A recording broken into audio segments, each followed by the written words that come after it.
Video like जरूर कर लीजिए और ऐसे वीडियो लगातार फ्री में पाने के लिए चैनल को तुरंत सब्सक्राइब कर लीजिए और बेल आइकन को जरूर टैप कर लीजिए ताकि आगे भी सारे वीडियो आपको मिलते रहे। यूट्यूब में फॉलो करते हैं तो प्लीज ये वाला फ्री टेलीग्राम चैनल जरूर ज्वाइन कर लीजिएगा। सारे नोटिफिकेशन सारे अपडेट यहीं पे आते हैं, ध्यान रखिए।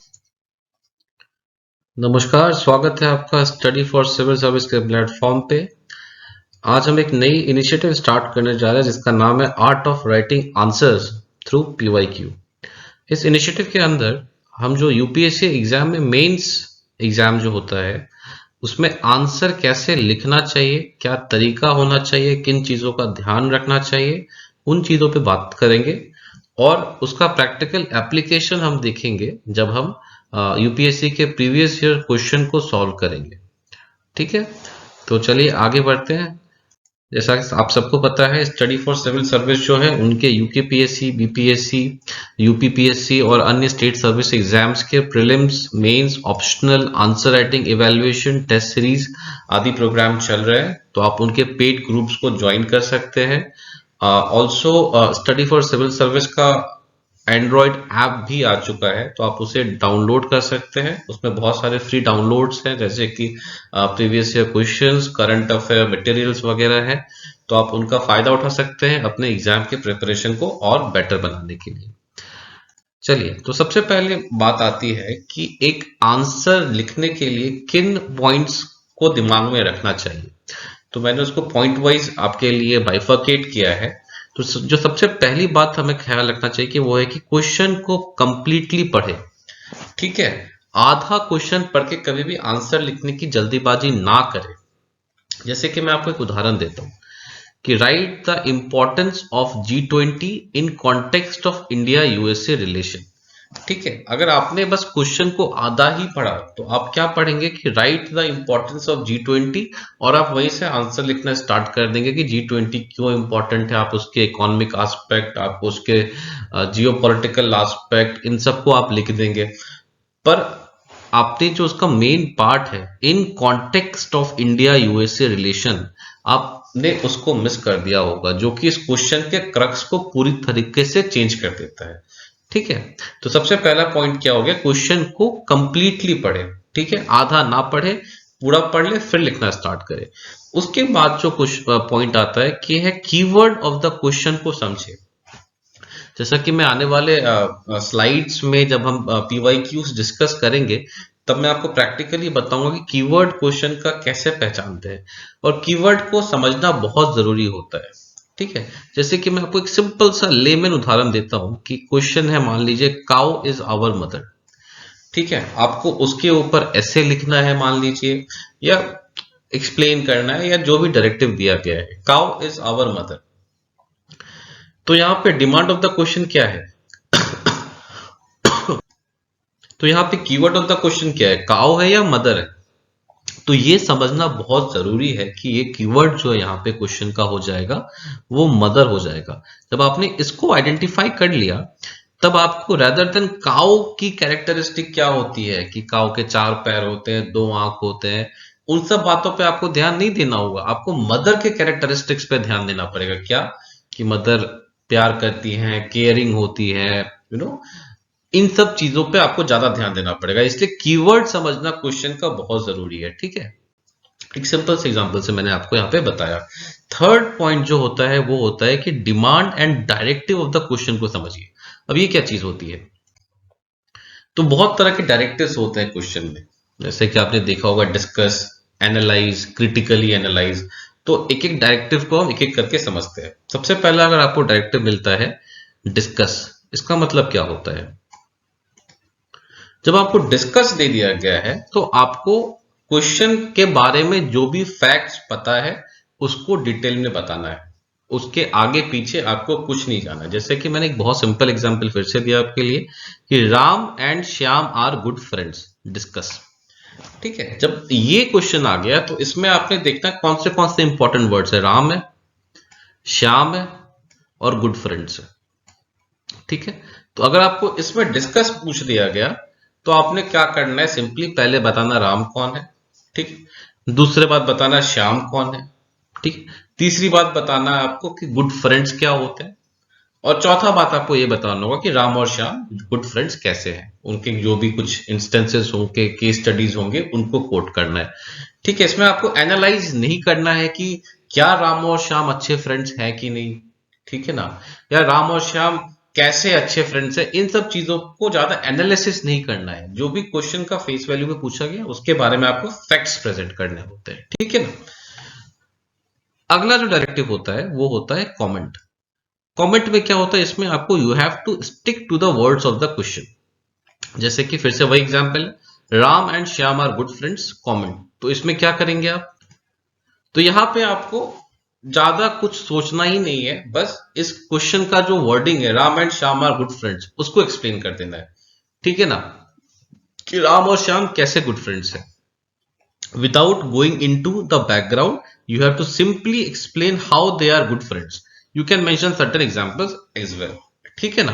तो इसमें आपको ये राम कौन है श्याम कौन है इससे कोई मतलब नहीं है, आपने सीधा ये समझाना है कि राम और श्याम गुड फ्रेंड्स हैं कैसे, ठीक है। तो ये हो गया कमेंट। अब अगला जो डायरेक्टिव होता है वो होता है एनालाइज। ये बहुत ऑफन आपको दिखेगा एनालाइज, पेपर 2 में ये बहुत ज्यादा आता है, इनफैक्ट पेपर 3 में भी आपको ये देखने को मिल सकता है। इसमें क्या करना होता है, इसमें you have to go beyond the question and explain different aspect of the question and conclude with your view, ठीक है।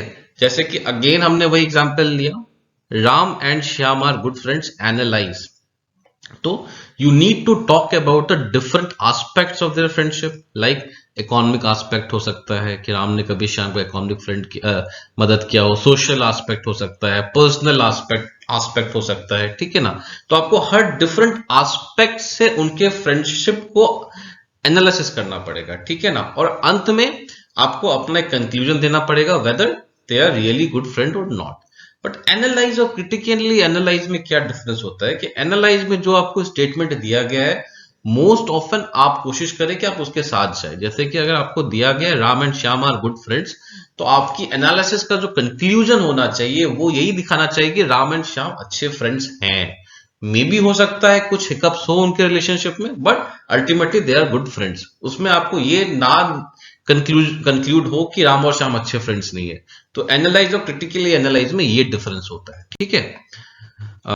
तो जैसे अगला डायरेक्टिव मैंने आपको लिख रखा है क्रिटिकली एनालाइज, उसमें don't take the question on the face value, explain the other side of the story as well and conclude with your own judgement, you are free to take any stand, ठीक है ना। तो Ram and Shyam are good friends, critically analyse, तो first respecting the question explain how they are good friends and then present the other side कि वो कैसे good friends नहीं है, ठीक है ना। हो सकता है उनके रिलेशनशिप में कुछ खामियां भी हो, तो वो भी आपको एक्सप्लेन करना पड़ेगा। उसके बाद आप कंक्लूड कर सकते हैं डिपेंडिंग अपॉन यू कि राम और श्याम अच्छे फ्रेंड्स हैं कि नहीं, ठीक है ना। ये टोटली अपॉन यू, आपके पास ये पूरी आजादी होती है।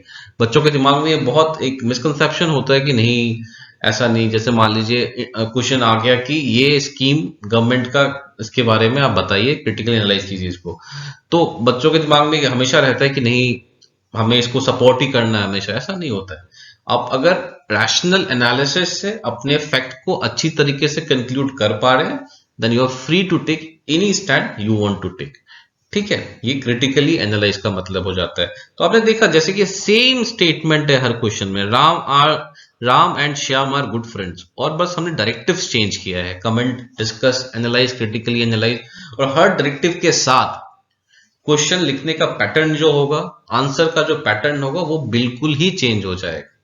तो जो हमने अभी तक बातें की उसको मैं फिर से समराइज कर दूं। पहले क्वेश्चन को कंप्लीटली पढ़े, ठीक है ना, पूरा पढ़े क्वेश्चन को। उसके बाद क्वेश्चन पूरा पढ़ लिया आपने, उसके बाद जो है क्वेश्चन के कीवर्ड को आप पहचानिए। जैसा कि मैंने आपको पहले भी एक्सप्लेन किया था, क्वेश्चन के कीवर्ड को पहचानना बहुत जरूरी होता है। और तीसरी बात जो मैंने बताया कि क्वेश्चन के डायरेक्टिव को भी समझिए, ठीक है ना। डायरेक्टिव जैसे कि analyse, critically analyse, discuss, comment, इन डायरेक्टिव से क्वेश्चन के आंसर का पैटर्न बिल्कुल ही बदल जाएगा, ठीक है। चलिए आगे बढ़ते हैं।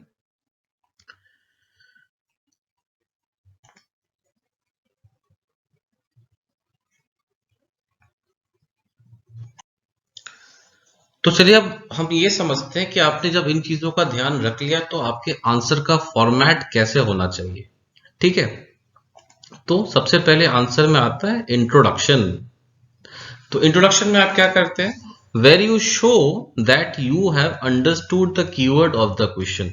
तो आपको इंट्रोडक्शन में ये दिखाना होता है कि आपने क्वेश्चन का जो कीवर्ड है, जैसे कि हमने पहले एग्जांपल लिया था काउ इज आवर मदर, ठीक है ना। तो अगर आपको इस क्वेश्चन का इंट्रोडक्शन लिखना हो तो हमने क्या बताया, तो वहां पे कीवर्ड क्या था, मदर।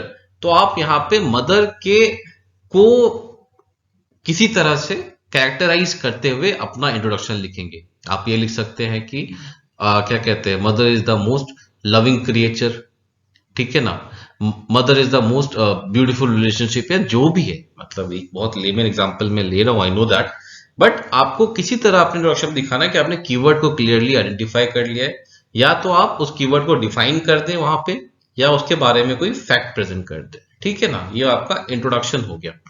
बॉडी जो होगा वो बेस्ड अपॉन योर डायरेक्टिव होगा, कमेंट है, क्रिटिकली एनालाइज है या डिस्कस है, उसके बेसिस पे क्वेश्चन का बॉडी बनेगा। अगर क्रिटिकली एनालाइज है तो आपको प्रोज एंड कॉन्स उसके दोनों लिखने पड़ेंगे, अगर बस कमेंट है तो आपको उसके बारे में गुड चीजें लिखनी पड़ेंगी, ठीक है ना। तो body it will depend upon the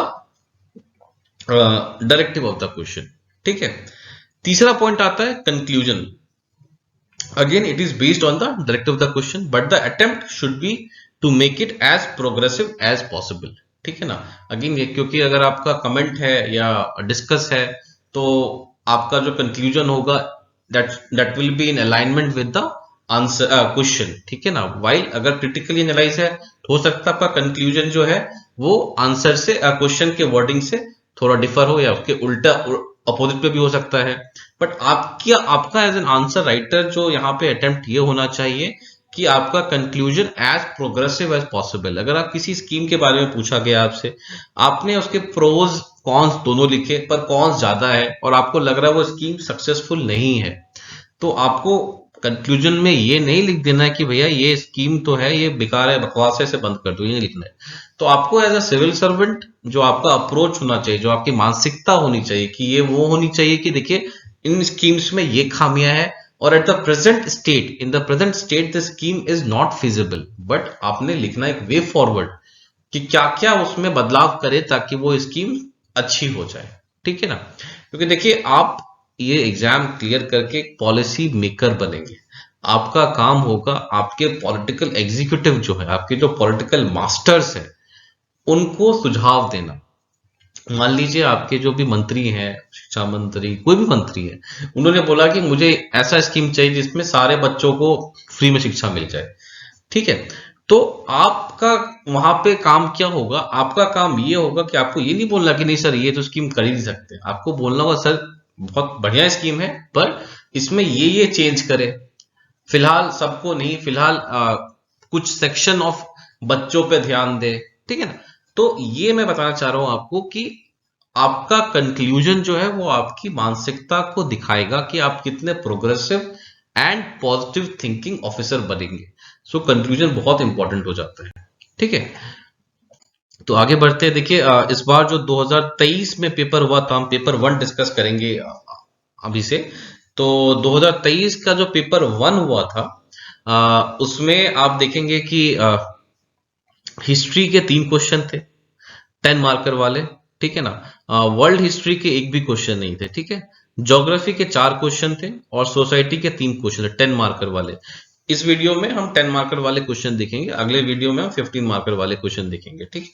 और 15 मार्कर में भी सेम पैटर्न फॉलो किया गया। हिस्ट्री के 3 क्वेश्चन थे, वर्ल्ड हिस्ट्री से एक भी क्वेश्चन नहीं पूछा गया, ज्योग्राफी के फिर 4 क्वेश्चन थे और सोसाइटी के 3 क्वेश्चन थे, ठीक है। तो मतलब एक तरह से इक्वल वेटेज दिया है यूपीएससी ने हर सेक्शन को। वर्ल्ड हिस्ट्री थोड़ा सा रिडंडेंट हो गया है, पिछले 3-4 साल से वर्ल्ड हिस्ट्री तो नहीं पूछा जा रहा है, बट दैट डजंट मीन कि आप इसको पढ़े ना, तैयारी तो आपको करनी पड़ेगी, क्या पता कि साल अगले साल 5 क्वेश्चन आ जाए इससे, ठीक है ना। तो इसको आप ऑल टुगेदर अबैंडन नहीं कर सकते, बट हाँ थोड़ा कम एम्फेसिस देंगे तब भी चलेगा, क्योंकि ये आपके प्रीलिम्स का भी सिलेबस का पार्ट नहीं बनाता है, ठीक है। चलिए, तो पहला क्वेश्चन क्या पूछा गया था? पहला क्वेश्चन पूछा गया था, explain the role of geographical factors towards the development of ancient India. ठीक है ना। पहले हमने पूरा क्वेश्चन पढ़ लिया। पूरा क्वेश्चन क्या है, explain the role of geographical factors towards the development of ancient India, प्राचीन भारत के विकास की दिशा में भौगोलिक कारकों की भूमिका को स्पष्ट कीजिए। 150 वर्ड्स में आपको आंसर लिखना है। तो सबसे पहले हमने क्या बोला था, पूरा क्वेश्चन पढ़े, वो हमने पढ़ लिया। उसके बाद हमने बोला अंडरस्टैंड द कीवर्ड, कीवर्ड को समझना बहुत जरूरी है। तो यहां पे कीवर्ड क्या बन जाता है, रोल ऑफ ज्योग्राफिकल फैक्टर्स, ठीक है ना। तो क्यों, क्योंकि आपको वो डेवलपमेंट ऑफ एंशिएंट इंडिया के बहुत सारे फैक्टर्स रहे होंगे, ठीक है, geographical factors, political factors, cultural factors, ठीक है ना। बट आपको मेनली कंसंट्रेट किस पे करना है, ज्योग्राफिकल फैक्टर्स पे, दैट इज योर कीवर्ड, ठीक है ना। तो you can talk about reverse, Himalayas, minerals, resources, ports etcetera. Reverse में नदियों का, जैसे कि आप गंगा जैसे ट्रेड होता था, या यमुना, कैसे ट्रेड में इन्होंने बहुत हेल्प किया था। हिमालय से कैसे आपका क्या कहते हैं, जो एक्सटर्नल अटैक था, भारत में इन्वेजन था, वो कितना किस हद तक रुका था। मिनरल रिसोर्सेस जो थे हमारे, वो कितने इंपॉर्टेंट थे। पटना, बिहार, मगधा में आयरन का कितना ज्यादा रिसोर्स था, और हम ये एक्सपोर्ट भी करते थे। हमारे पास अच्छे अच्छे पोर्ट्स थे, वो भी ट्रेड में बहुत हेल्प किया। तो these were the factors which aided in the development of ancient India. तो कंक्लूजन में आप क्या लिख सकते हैं, you can show how we should strive towards protecting our geographical heritage as they are still like key to our development. तो जो हमारे geographical heritage है, geographical factors जो है, heritage ज्यादा अच्छा वर्ड नहीं रहेगा मेरे ख्याल से, factor बोलना ज्यादा अच्छा रहेगा, वो अभी भी हमारे डेवलपमेंट के लिए बहुत इंपॉर्टेंट है और हमें उनको प्रोटेक्ट करना चाहिए, ठीक है। चलिए अब आते हैं क्वेश्चन नंबर 2 पे। क्वेश्चन नंबर 2 पूछता है कि what was the difference between Mahatma Gandhi and Rabindranath Tagore in their approach towards education and nationalism. तो यहाँ पे कीवर्ड क्या हो जाएगा, कीवर्ड यहाँ पे हो जाएगा एजुकेशन एंड नेशनलिज्म, ठीक है। क्यों, क्योंकि रविंद्रनाथ टैगोर और महात्मा गांधी के व्यूज बहुत वाइड टॉपिक्स पे, अलग अलग टॉपिक्स पे है, बट हमें स्पेसिफिकली किस पे ध्यान देना है, एजुकेशन पे और नेशनलिज्म पे, ठीक है ना। तो ये हमारे कीवर्ड्स बन जाएंगे। तो Mahatma Gandhi focus more on vocational education, आपको पता होगा, एजुकेशनल स्किल डेवलपमेंट, कि महात्मा गांधी बोलते थे क्लासरूम तो चलिए था उनका, कि नहीं, स्किल डेवलपमेंट ज्यादा होना चाहिए। कढ़ाई बुनाई, या कोई कारपेंटर बन रहा है, कोई प्लम्बर बन रहा है, गांधी जी का कहना था कि आप पढ़ते पढ़ते कमाइए, किसी पर डिपेंडेंट मत रहिए आप, कि कोई आप आके आपकी पढ़ाई का खर्चा देगा। कमाते कमाते पढ़िए, पढ़िए, पढ़ते पढ़ते कमाइए। और इसलिए उन्होंने बोला था कि हमें तो जीवन भर तक पढ़ते रहना चाहिए, ठीक है ना। उन्होंने ये क्या कहते हैं, एक उनके एजुकेशन, जो उनका आइडियोलॉजी था या उनका जो नोशन था, उसके बेसिस पे वार्धा एजुकेशन प्लान भी आया था, ये भी आपको पता होगा, कांग्रेस लेके आई थी। वेल रविन्द्रनाथ टैगोर जो थे, आपको पता होगा, जिन्होंने नोबेल प्राइज जीता है किस चीज में, लिटरेचर में। ऑब्वियसली तो इनका जो इंक्लिनेशन था that was more towards cultural learning, ठीक है ना, आर्ट्स के तरफ ज्यादा था, कि आर्ट सिखाया जाए, लिटरेचर, म्यूजिक। तो एक शांति निकेतन स्कूल भी है वेस्ट बंगाल में, कलकत्ता के पास। तो वो रविन्द्रनाथ टैगोर ने ही उसको मतलब उसकी स्टैब्लिशमेंट की थी, उस स्कूल की, शांति निकेतन की। तो वहां पे आप जाके देखेंगे तो वहां पे अभी भी म्यूजिक, आर्ट्स, इस पे ज्यादा फोकस किया जाता है। एक अच्छा आंसर लिखने के लिए आपको क्वेश्चन से थोड़ा सा हटके अपना पॉइंट भी ऐड करना चाहिए। क्वेश्चन में पूछा गया डिफरेंस है, बट अगर आपको अपने क्वेश्चन आंसर को स्टैंड आउट बनाना है तो आप यहाँ पे सिमिलैरिटी की बातें भी कर सकते हैं, ठीक है ना। जैसे कि both focused on ethics and were against classroom education. सबने, दोनों ने बोला कि एथिकल एजुकेशन बहुत जरूरी है, बच्चों में एथिक्स होना चाहिए, ठीक है ना। आप किताबी नॉलेज तो ले, पर पहले आप एथिकल बने, ठीक है ना। और दोनों जो थे वो क्लासरूम एजुकेशन के कहीं ना कहीं खिलाफ थे, कि जो हमारा ट्रेडिशनल जो मैकॉले सिस्टम ऑफ स्कूल्स थे, कि जहां बच्चे क्लासरूम में जाकर के वहां पे पढ़ते हैं, दोनों उसके कहीं ना कहीं खिलाफ थे।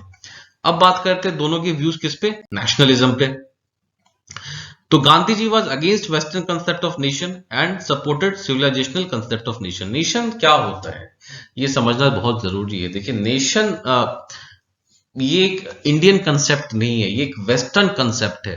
तो नेशन उस ग्रुप ऑफ पीपल को बोलते हैं जिनका सेम, या तो सेम लैंग्वेज हो, या तो सेम रिलीजन हो, या तो सेम आपका कल्चर हो, ठीक है ना, तो उस या सेम एथनिसिटी हो, तो उन लोगों, उस ग्रुप ऑफ पीपल को नेशन बोलते हैं। तो ये कंसेप्ट आया यूरोप में। तो जो, और सबसे बड़ा फैक्टर क्या था इसमें, लैंग्वेज। तो जो लोग जर्मन लैंग्वेज बोलते थे, उन लोगों ने मिलकर क्या बनाया, जर्मनी बनाया, ठीक है ना। जो लोग इंग्लिश लैंग्वेज बोलते थे, उन लोगों ने मिलकर क्या बनाया, इंग्लैंड नेशन बनाया। जो लोग फ्रेंच बोलते थे, उन लोगों ने क्या किया, फ्रांस नेशन बनाया, ठीक है ना। वैसे आप रिलीजन के हिसाब से देखोगे अगर, तो जैसे कि सऊदी अरेबिया है, तो वहां क्या सब मैक्सिमम जो है वो इस्लाम धर्म को फॉलो करते हैं, तो they are a nation. China में देखोगे हर कोई चाइनीज बोलता है, मैंडरीन बोलता है, they are also a nation. But India में तो इसलिए जो यूरोपियंस थे, जो ब्रिटिशर्स थे, जब हमारा जो नेशनल इंडिपेंडेंस मूवमेंट चल रहा था, तो वो यही बोलते थे कि आप लोग तो नेशन है ही नहीं, ना कि आपका कॉमन लैंग्वेज है, कहीं लोग पंजाबी बोल रहे हैं, कहीं तमिल बोल रहे हैं, कहीं असामीज बोल रहे हैं, कहीं बंगाली बोल रहे हैं, ना ही आपका कॉमन रिलीजन है, कोई हिंदू, मुस्लिम, सिख, ईसाई सब है यहाँ पे। तो आप नेशन है ही नहीं, तो आप नेशनल मूवमेंट किस बात की कर रहे हैं। तो गांधी जी ने बोला, और ये कहीं ना कहीं बाल गंगाधर तिलक से भी इंस्पायर्ड था, कि वो वेस्टर्न कंसेप्ट ऑफ नेशन के खिलाफ थे। और इसका जो मेन ओरिजिनेटर थे वो अरबिंदो घोष थे। इन्होंने सिविलाइजेशनल कंसेप्ट ऑफ नेशन दिया, मतलब बोले कि हमारा सिविलाइजेशन इतना पुराना है, और हम सभी जो भी भारत वर्ष के लोग हैं, तो सब एक कॉमन सिविलाइजेशन से आते हैं, उस हिसाब से हम एक नेशन हुए, ठीक है ना। तो they were against western concept of nation and supported civilisational concept of nation. उसके उलट टैगोर जो थे, ही वाज इंटरनेशनलिस्ट, वो भी जो थे वो वेस्टर्न कंसेप्ट ऑफ नेशन के खिलाफ थे। वो बोलते ये नेशन जो होता है वो दुनिया को बांटता है, बॉर्डर्स क्रिएट करते हैं, इंडिया पाकिस्तान के बीच बॉर्डर, जर्मनी फ्रांस के बीच बॉर्डर, और जब बॉर्डर्स आते हैं तो बॉर्डर को प्रोटेक्ट करने के लिए आर्म फोर्सेस चाहिए होते हैं आपको, और वॉर का जो खतरा होता है उतना ज्यादा बढ़ता है। तो that in that sense he was also against the western concept of nation, he was rather a internationalist. तो it means he discarded the concept of nation itself, whole world is a family, वसुधैव कुटुंबकम, वो उनका कहना ये था। तो और जैसा कि मैंने आपको बताया, डिफरेंस तो आपने लिख दिया, अब आपको सिमिलैरिटी भी लिखनी चाहिए कि both were against colonialism and wanted to end human suffering, ठीक है। तो कंक्लूजन में क्या कर सकते हैं कि दोनों, गांधी जी और टैगोर, दोनों का एक बहुत ही अपना इंपॉर्टेंस है इंडियन हिस्ट्री में, और दोनों के व्यूज को हमें रिस्पेक्ट करना चाहिए, ठीक है ना। इन सब बातों को लिख के आप अपने आंसर को कंक्लूड कर सकते हो, ठीक है। चलिए बढ़ते क्वेश्चन नंबर 3 की ओर। क्वेश्चन नंबर 3 बोल रहे हैं, bring out the socio economic effects of the introduction of railways in different countries of the world. तो इस क्वेश्चन को आप कहीं ना कहीं आप बोल सकते हो कि ये वर्ल्ड हिस्ट्री का पार्ट है, ठीक है, कहीं ना कहीं आप बोल सकते हो ये वर्ल्ड हिस्ट्री का पार्ट है, बट नॉट स्पेसिफिकली, बट आप बोल सकते हो। तो सबसे पहले क्या किया हमने, क्वेश्चन पढ़ लिया, अब हम कीवर्ड एनालाइज कर रहे हैं। कीवर्ड क्या हो गया इसमें, रेलवेज, ये क्योंकि आपको साफ दिख रहा है किसका, इंट्रोडक्शन ऑफ रेलवेज का रोल पूछ रहे हैं, वो किस पे, सोशियो इकोनॉमिक इफेक्ट पूछ रहे हैं, किनमें, different countries of the world में। तो आपको जब different countries of the world बोल दिया, तो आप तो ना 190 कंट्रीज को अलग अलग एनालाइज करोगे, तो we will have to create a categorisation, sub categorisation करना पड़ेगा। तो हम इसको डिवाइड करते हैं डेवलप्ड कंट्रीज में, और उस टाइम में क्या था, डेवलप्ड कंट्रीज और कॉलोनीज, ठीक है ना, या तो जो कंट्री एक विकसित देश था, या तो कॉलोनी था, ठीक है ना। तो आपको जब कीवर्ड मिल गया रेलवेज, तो इंट्रोडक्शन में क्या लिखोगे आप, railways introduced in the 19th century had huge impact on socio economic conditions of the people, ठीक है ना। कब आया था रेलवे, 19th century में आया था, ठीक है ना। अब आपको जैसे मैंने बताया, बाइफरकेट करें आप किसमें, डेवलप्ड कंट्रीज में और कॉलोनीज के बीच में। सोशियो इकोनॉमिक है, तो पहले हम इकोनॉमी देखते हैं। तो डेवलप्ड वर्ल्ड में क्या हुआ, डेवलप्ड वर्ल्ड में हुआ ग्रोथ इन इकोनॉमी हुआ, ठीक है ना, और कॉलोनीज में फर्दर एक्सप्लॉयटेशन हुआ। मैं यहाँ शॉर्ट में लिख रहा हूँ, बट आपको मैं डिटेल में आपको बताना पड़ेगा कि डेवलप्ड कंट्रीज में क्या हुआ, जो रेलवे से ट्रेड बढ़ा तो इंडस्ट्रीज बढ़े, एम्प्लॉयमेंट जनरेशन हुआ, इनकम जनरेशन हुआ, लोगों को तो लोगों का विकास हुआ, ओवरऑल इकोनॉमिक वेलबींग हुआ। वाइल इन कॉलोनीज क्या हुआ, फर्दर एक्सप्लॉयटेशन हुआ। जैसे कि इंडिया का एग्जांपल आप दे सकते हैं, यहाँ रेलवे आने के बाद क्या हुआ, ब्रिटिश गुड्स जो थे और हिंटरलैंड मार्केट में पहुंच के जहां पहले नहीं पहुंच सकते थे, ठीक है ना। और रॉ मटेरियल्स लेकर के ज्यादा एक्सप्लॉयटेशन हुआ। रॉ मटेरियल्स लेकर के इंग्लैंड जाते थे और फिनिश गुड लेके वो इंडियन मार्केट्स में सेल करते थे, क्या कहते हैं, रेलवेज आने के बाद। इवन आपको पता होगा रेलवे बनाने का पूरा खर्चा जो था वो इंडियन टैक्स पेयर्स के पैसे से गया है, ठीक है ना। और बहुत हाई इंटरेस्ट लोन लिया था ब्रिटिश इंडियन गवर्नमेंट ने ये रेलवे बनाने के लिए, और वो इंटरेस्ट का पैसा वापस ब्रिटेन गया। तो बहुत ड्रेन ऑफ वेल्थ भी हुआ था रेलवे कंस्ट्रक्शन में। तो ये सब बातें इकोनॉमी के टर्म में आप बता सकते हैं। सोशल इम्पैक्ट जो था मोर और लेस बोथ वर्ल्ड में जो था वो कॉमन था, ठीक है ना, और अच्छा ही इम्पैक्ट था।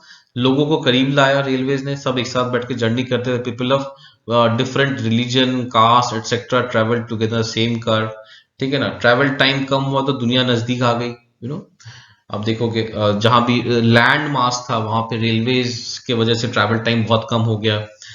तो आप इन सब बातों को बोल के आप कंक्लूड करेंगे कैसे? कंक्लूजन आपका होगा कि welfare impact of railway to society is still prevalent. Government of India has taken many steps for its modernisation, ठीक है ना। तो मतलब सोसाइटी पे जो रेलवे का इम्पैक्ट है वो अभी भी प्रेवलेंट है, ठीक है ना। और गवर्नमेंट ऑफ इंडिया अपने रेलवे को मॉडर्नाइज करने के लिए बहुत सारे स्टेप्स ले रहे हैं। अगर हो सके तो आप कुछ स्कीम्स का नाम भी लिख सकते हैं, जैसे कि आपने भारत सरकार ने वंदे भारत ट्रेन लॉन्च किया, या कोई अच्छा स्कीम भारत सरकार का टुवर्ड्स रेलवे मॉडर्नाइजेशन, आप उसको मेंशन कर सकते हैं यहाँ पे, ठीक है। चलिए बढ़ते हैं क्वेश्चन नंबर 4 की ओर। तो क्वेश्चन नंबर 4 क्या बोलता है, discuss the consequence of climate change on the food security in tropical countries, ठीक है। Consequence of climate change on the food security in tropical countries. तो कीवर्ड क्या हमने आइडेंटिफाई किया, कीवर्ड हो गया फूड सिक्योरिटी। क्लाइमेट चेंज का impact किस पे, फूड सिक्योरिटी पे। क्लाइमेट चेंज का इंपैक्ट सब बहुत चीजों पे पड़ा है, ठीक है ना, बहुत चीजों पे उसका इंपैक्ट पड़ा है। उसकी जोग्राफिकल इंपैक्ट है, उसकी इकोनॉमिक इंपैक्ट है, सोशल इंपैक्ट है, बट वो स्पेसिफिकली फूड सिक्योरिटी पे बोल रहे हैं। तो इंट्रोडक्शन में आप फूड सिक्योरिटी को डिफाइन कर सकते हैं। क्या होता है डेफिनेशन फूड सिक्योरिटी का, जब लोगों को नॉट जस्ट क्वांटिटेटिवली क्वालिटेटिवली भी खाना मिल रहा है एट एन अफोर्डेबल प्राइस, ठीक है ना, और इजीली मिल पा रहा है, ठीक है ना। इजीली मिल रहा है, अच्छे दाम पे सबसे कम दाम पे मिल रहा है, और क्वालिटी खाना जब मिल रहा है तो उसको आप फूड सिक्योरिटी बोलते हैं, ठीक है ना। अब क्या है, अब जब ज्योग्राफी के क्वेश्चन आते हैं तो आप हमेशा कोशिश करें आप मैप ड्रॉ करें, ठीक है ना। मैप ड्रॉ करना आपको सीखना पड़ेगा। आप जितना जल्दी से जल्दी भारत का मैप और वर्ल्ड का मैप 10 सेकेंड 15 सेकेंड्स में ड्रॉ कर लेंगे उतना बेटर रहेगा, और आपके आंसर को एक कॉम्पिटिटिव एज देगा कंपेयर टू अदर आंसर्स।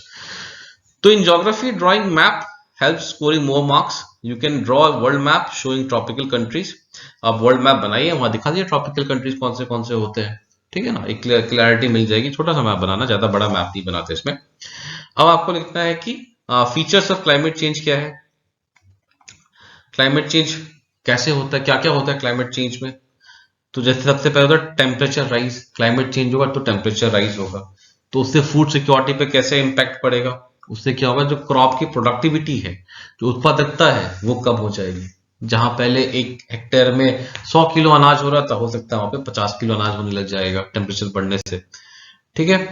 दूसरी बात है, क्लाइमेट चेंज होगा तो एराटिक रेनफॉल होगा। बारिश कभी भी बहुत ज्यादा आ जाएगी, कभी बहुत सूखा पड़ जाएगा, तो एराटिक होगा, ठीक है ना। ऐसा नहीं होगा रेनफॉल बढ़ जाएगा या कम हो जाएगा, एराटिक हो जाएगा। उससे क्या होगा, फ्लड आएगा तो आपका पूरा प्रोडक्शन डिस्ट्रॉय हो जाएगा। अगर बहुत ज्यादा बारिश आ गई, सूखा पड़ेगा तो भी आपका फसल बर्बादी होगा, ठीक है ना। तो उससे भी फूड सिक्योरिटी पे असर पड़ेगा। सी लेवल राइज होगा तो उससे फिशरी सेक्टर जो है वो इम्पैक्ट होगा आपका, ठीक है ना। बीमारियां और फैलेंगी, उससे भी फूड सिक्योरिटी पे। टेम्परेचर जहां भी बढ़ता है तो वहां कीटाणु भी बढ़ते हैं और बीमारियों का ज्यादा स्कोप होता है। आप देखोगे अफ्रीकन कंट्रीज वगैरह में कितनी बीमारियां फैल रही, जितनी भी बीमारी हैं, अभी इबोला जो भी है, ये सब बीमारी आप देखोगे ये सब अफ्रीकन कंट्रीज में निकल के आते हैं। क्यों? क्योंकि वहां का टेम्परेचर इतना ज्यादा होता है ट्रॉपिकल क्लाइमेट का, ठीक है ना। तो उससे और बीमारियां फैलेंगी तो उससे भी फूड सिक्योरिटी को इम्पैक्ट करेगा। तो इन बातों को आप लिख सकते हैं। कंक्लूड कैसे करोगे आप, stating the steps taken by government of India to stop climate change. ठीक है ना, आप इलेक्ट्रिकल व्हीकल के बारे में बात कर सकते हो, आप बायोइथेनॉल के बारे में बात कर सकते हो, आप सोलर पावर के बारे में बात कर सकते हो। ठीक है ना, इन चीजों के बारे में आप बात करके आप बोल सकते हो कि भारत सरकार ने ये कदम उठाए हैं क्लाइमेट चेंज को रोकने के लिए। ठीक है, चलिए आते हैं क्वेश्चन नंबर 5 की ओर। Why is the world today confronted with a crisis of availability of and access to fresh water resources. ठीक है ना, तो क्वेश्चन क्या बोल रहे हैं, आज विश्व ताजे जल के संसाधनों की उपलब्धता और पहुंच के संकट से क्यों जूझ रहा है। पहली बात तो है कि इसके दो पार्ट हो गए। पहला पार्ट क्या बोलता है कि जो फ्रेश वाटर है वो उसकी मतलब उसका जो अवेलेबिलिटी है मतलब दुनिया में वो खुद ही कम हो रहा है। पहले 100 किलो था फ्रेश वाटर, तो अब 50 किलो हो गया है। ठीक है ना, और दूसरा एक्सेस टू फ्रेश वाटर, वो जो 50 किलो भी है वो भी लोगों को अच्छे से मिल नहीं पा रहा है। तो इसके दो पार्ट है क्वेश्चन के। ठीक है ना, पहला अवेलेबिलिटी है और दूसरा एक्सेस है, दोनों में कमियां ही है। तो कीवर्ड क्या हो गया, कीवर्ड यहाँ पे किसके बारे में बात कर रहे हैं, फ्रेश वाटर रिसोर्स के बारे में बात कर रहे हैं हम। ठीक है ना, डिफरेंट टाइप्स ऑफ वाटर होते हैं, फ्रेश वाटर रिसोर्स के बारे में बात कर रहे हैं। तो इंट्रोडक्शन में आप डिफाइन कर दीजिए सोर्सेस फ्रेश वाटर के क्या क्या होते हैं। लेक्स होते हैं, आपके ग्लेशियर्स होते हैं। ठीक है ना, और आप फैक्ट भी प्रेजेंट कर सकते हैं कितना कितना मतलब टोटल जो वाटर कवरेज है अर्थ का, तो उसका कितना परसेंटेज फ्रेश वाटर होता है। डेट्स अराउंड 0.17% ऐसा कुछ होता है, मुझे एग्जैक्ट फिगर याद नहीं है। तो वो फैक्ट भी मेंशन करके आप बता सकते हैं कि इतना ही फ्रेश वाटर है। ठीक है ना, उसके बाद आप सीधा क्वेश्चन पे ही, जैसा कि मैंने आपको बताया, आप उसको दो पार्ट में डिवाइड कर सकते हैं। पहला लिखना है आपको, फर्स्ट क्राइसिस ऑफ अवेलेबिलिटी समझाना है क्या होगा। यू कैन मेंशन कि अवेलेबिलिटी कम क्यों हो रही है, पहले 100 केजी फ्रेश वाटर था तो अब 50 केजी क्यों रह गए, ऐसा क्यों हो रहा है। उसके रीजंस क्या क्या है। एक्सटेंसिव एग्रीकल्चर, अब पंजाब में देखोगे जमीन से पानी निकाल के जहां पे जरूरत नहीं है पानी का वहां भी पानी डाल रहे हैं। ठीक है ना, तो एक्सटेंसिव एग्रीकल्चर। वाटर पोल्यूशन हो रहा है बहुत ज्यादा, तो जो बचा कुचा पानी था वो भी नहीं पी पा रहे लोग। क्लाइमेट चेंज हो रहा है। ठीक है ना, अनप्लान्ड अर्बनाइजेशन हो रहा है। इससे क्या होता है अनप्लान्ड अर्बनाइजेशन से, अनप्लान्ड अर्बनाइजेशन से होता है कि जो बारिश होता है तो बारिश पहले क्या, बारिश होके वो जमीन के थ्रू ग्राउंड वाटर बन जाता था। अब क्या कॉन्क्रीटाइजेशन हो गया है पूरे शहरों में, आप देखो कंक्रीट का एक लेयर बैठा दिया गया है, तो पानी ऑब्वियसली जमीन के अंदर ट्रिकल डाउन नहीं करके क्या हो रहा है, नालों से, नालों के वाया नदी से होते हुए समंदर में जाके मिल रहा है।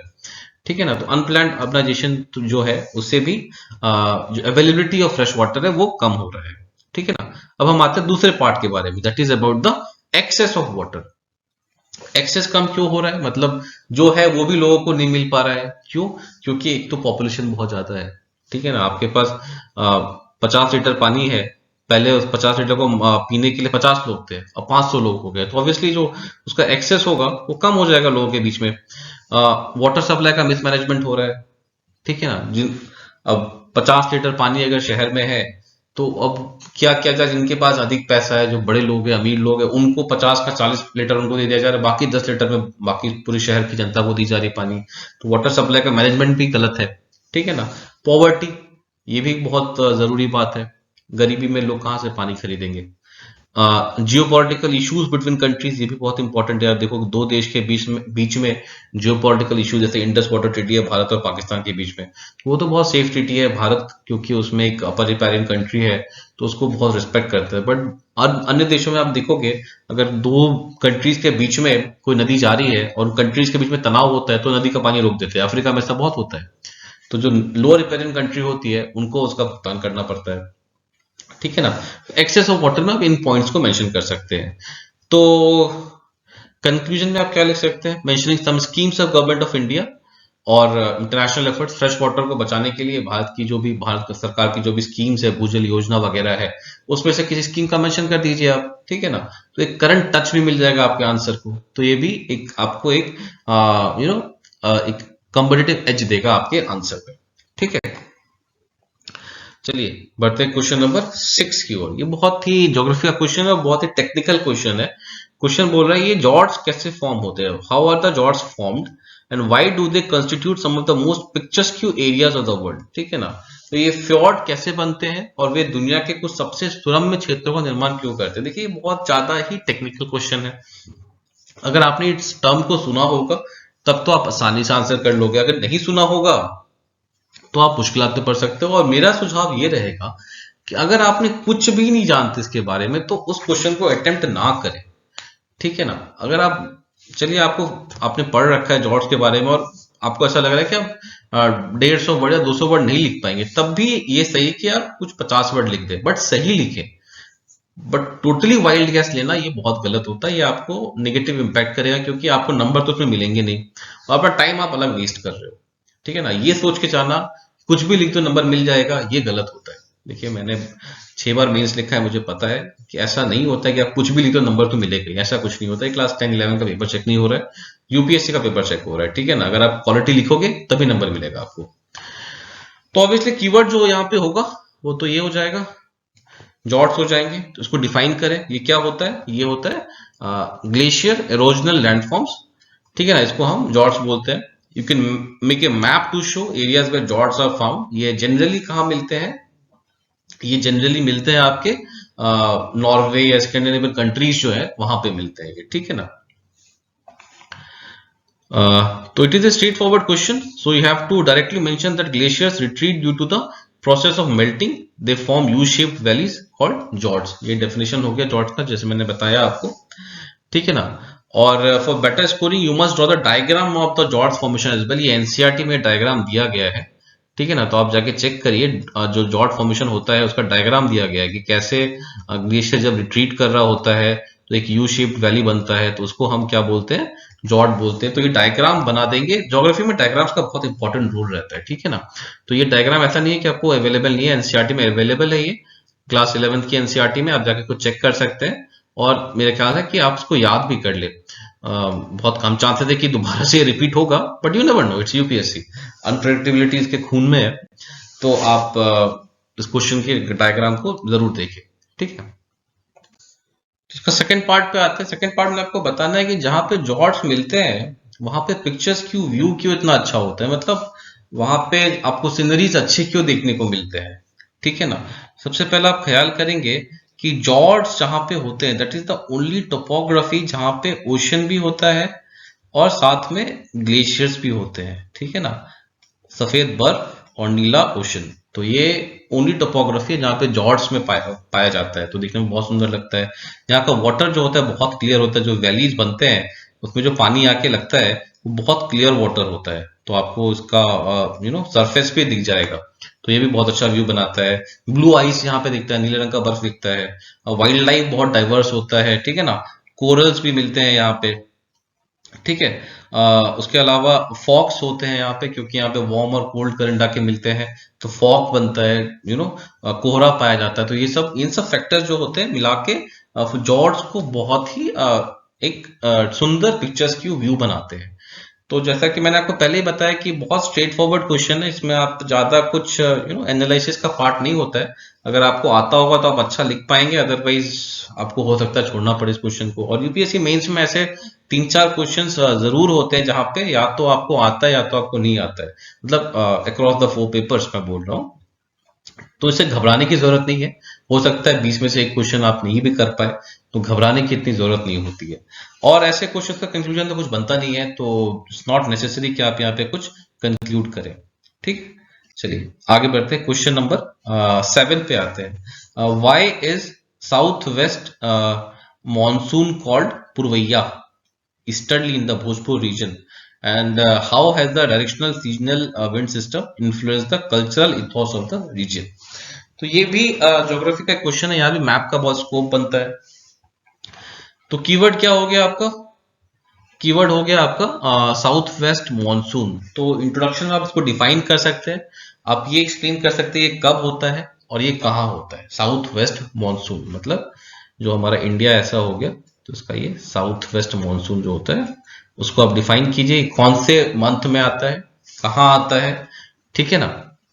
और मैप पे दिखा दे तो बहुत अच्छा रहेगा, पर मैप पे आप बेटर होगा आप भोजपुर दिखाइए। जैसे ये हो गया आपका भारत, यहाँ कहीं बिहार है तो यहाँ पे भोजपुर रीजन हो गया ना।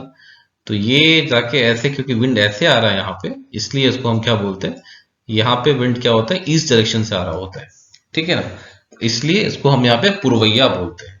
तो मैप पे आप भोजपुर दिखाए और विंड का डायरेक्शन कैसे वहां पे ईस्ट डायरेक्शन से आ रहा है वो दिखाए तो उससे ज्यादा बेटर एक आपका क्लैरिफिकेशन मिल सकता है, ठीक है ना। तो पहले पार्ट का small, in the first part in small give the reason for the first part as here the wind comes from the eastern, जैसे मैंने आपको मैप में दिखाया कि अगर भारत का मैप है ऐसे करके,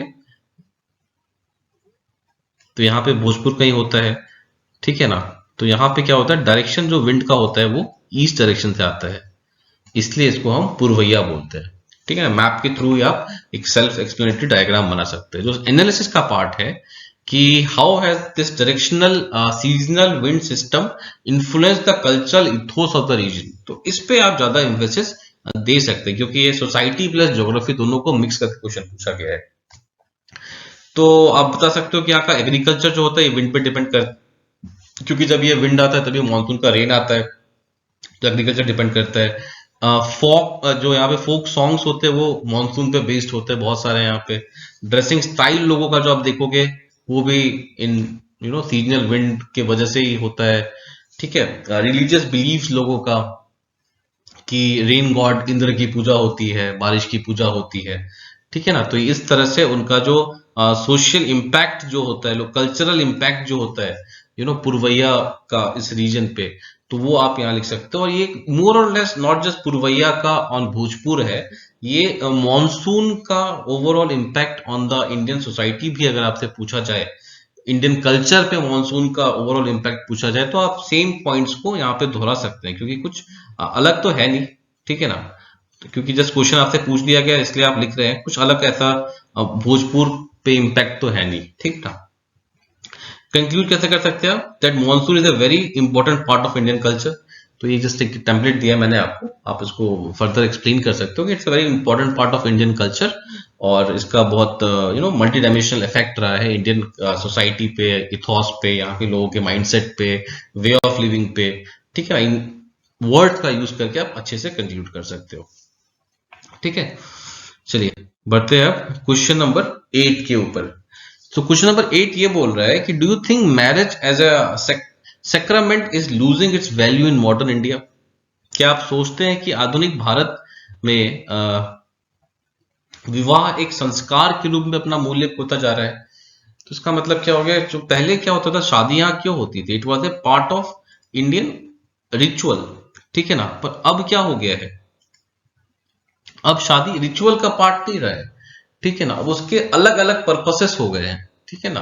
तो शादी जो पहले एक संस्कार का एक पार्ट होता था कि पहले बच्चे का मुंडन हुआ, फिर उपनयन हुआ, फिर शादी हुई, तो शादी का एक एक पर्पस था, वो अब चेंज होता जा रहा है, ठीक है। That's not know just not more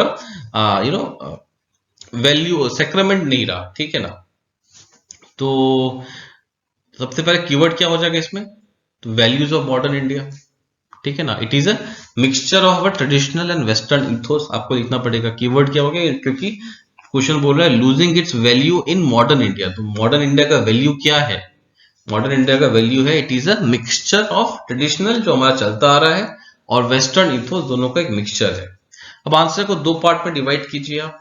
तो as per our traditional values, what is the importance of marriage, it is considered to be a relationship of 7 births. जो हमारा पहले क्या था, इंपॉर्टेंस क्या था मैरिज का, कि 7 जन्मों का एक रिश्ता है। स्पाउसेस का रोल डिफाइन होता था कि जो पति होता था वो बाहर जाके पैसा कमाएगा, पत्नी घर का ख्याल रखेंगी, ठीक है ना। It was not just a relationship between boy and girl, पति पत्नी का रिश्ता नहीं होता था, दो फैमिलीज जुड़ती थी। पहले की शादियों का मतलब दो फैमिलीज का रिश्ता होता था, ठीक है ना। No concept of divorce in our tradition, जो एंशिएंट इंडियन ट्रेडिशन है उसमें डाइवोर्स का कोई ट्रेडिशन नहीं था, ठीक है ना। क्योंकि एक बार शादी हो गई, जैसा कि बताया 7 जन्मों का रिश्ता, एक बार शादी हो गई तो हो गई, ठीक है ना। सेकेंड पार्ट में आपको लिखना है कि वेस्टर्नाइजेशन का इंपैक्ट क्या हुआ है शादी के ऊपर, मैरिज एज इंस्टीट्यूशन के ऊपर वेस्टर्नाइजेशन का इंपैक्ट क्या हुआ है। तो सबसे पहला कि रोल्स आर गेटिंग डाइल्यूटेड, ठीक है ना।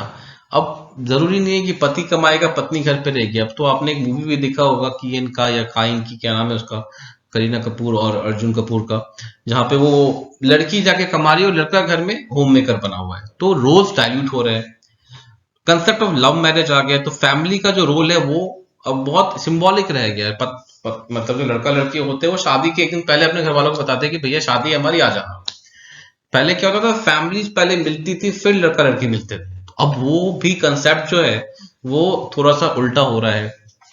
अब सेम सेक्स मैरिज आ रहा है, लिव इन रिलेशनशिप, ये तो शादी के इंस्टीट्यूशन पे लिव इन रिलेशनशिप तो एक बहुत बड़ा अटैक है एक तरह से, ठीक है ना, कि शादी करने की जरूरत ही, लोग सोच रहे क्या शादी करने की जरूरत है, साथ ही तो रहना है ना, शादी करने की क्या जरूरत है। कमर्शलाइजेशन ऑफ मैरिज बहुत बढ़ता जा रहा है। आप देखें शादियों पे कितना खर्चा होता है, एंड मैरिज इंडस्ट्री जो इंडिया में है वो $1 बिलियन इंडस्ट्री है, बहुत बड़ी इंडस्ट्री है, ठीक है। डिवोर्स केसेस बहुत बढ़ते जा रहे हैं। तो आपका जो ये इस तरह से आप दिखा रहे हो कि कैसे शादी अपना जो वैल्यू है मॉडर्न इंडिया में एज ए सेक्रेमेंट होता जा रहा है, ठीक है ना।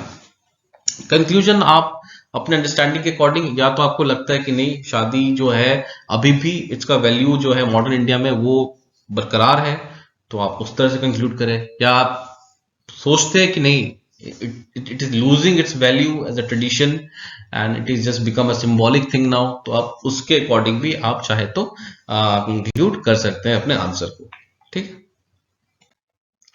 चलिए बढ़ते क्वेश्चन नंबर 9 की ओर। Explain why suicide among young women is increasing Indian society, ठीक है। It's a very specific question जहां पे आपको बोल रहा है कि explain why suicide among young women is increasing in Indian society, not just women, young women, बहुत स्पेसिफिक है। तो आपका जो कीवर्ड हो जाएगा वो हो जाएगा सुसाइड अमंग यंग वुमेन, ठीक है, young women, so that is your keyword. So introduce by giving some facts about suicide rate in young women, that is young women होते कौन से हैं between the ages of 15 to 35 years, उनके बीच जो suicide rate का कोई statistics हो तो आप प्रोवाइड कर सकते हो अपने इंट्रोडक्शन में, ठीक है ना। या आप जस्ट सिंपली बता सकते हो कि यंग वुमेन कौन से एज ग्रुप की औरतें होती हैं, ये भी आप बता सकते हो अपने इंट्रोडक्शन में, ठीक है ना। Now directly come to the reason कि सुसाइड क्यों बढ़ता जा रहा है। पहला है अपॉर्चुनिटी बट नो ऑप्शन, ठीक है। इसका मतलब क्या हो गया कि अपॉर्चुनिटी तो मिल रही है लड़कियों को कि आप जाके कॉलेज में पढ़ सकते हो। अब पहले क्या था कि कॉलेजेस की पढ़ाई या साइंस की पढ़ाई या इंजीनियरिंग की पढ़ाई लड़कों तक ही सीमित थी, लड़कियों को अपॉर्चुनिटी नहीं मिलता था, ठीक है ना। बट अब क्या हो गया, अपॉर्चुनिटी तो मिल रही है, सरकार ने दे दी है, बट ऑप्शन नहीं है उनके पास, पेरेंट्स मना करते हैं, क्या करोगे इतना दूर जाके पढ़ने के लिए, घर में रहो, ठीक है ना। तो अपॉर्चुनिटी तो मिल रही है बट ऑप्शंस नहीं मिल रहे हैं, तो इससे क्या होता है, एक फ्रस्ट्रेशन बढ़ रहा है।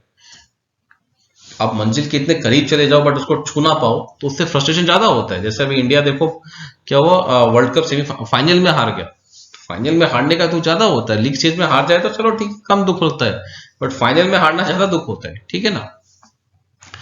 Failure has a very high opportunity cost in case of women, ठीक है ना। कोई लड़का फेल करे, क्लास 12 में फेल कर गया एक बार दो बार, तो उसके पिताजी बोलेंगे चलो कोई नहीं दोबारा दे दो, 12th तो पास कर लो।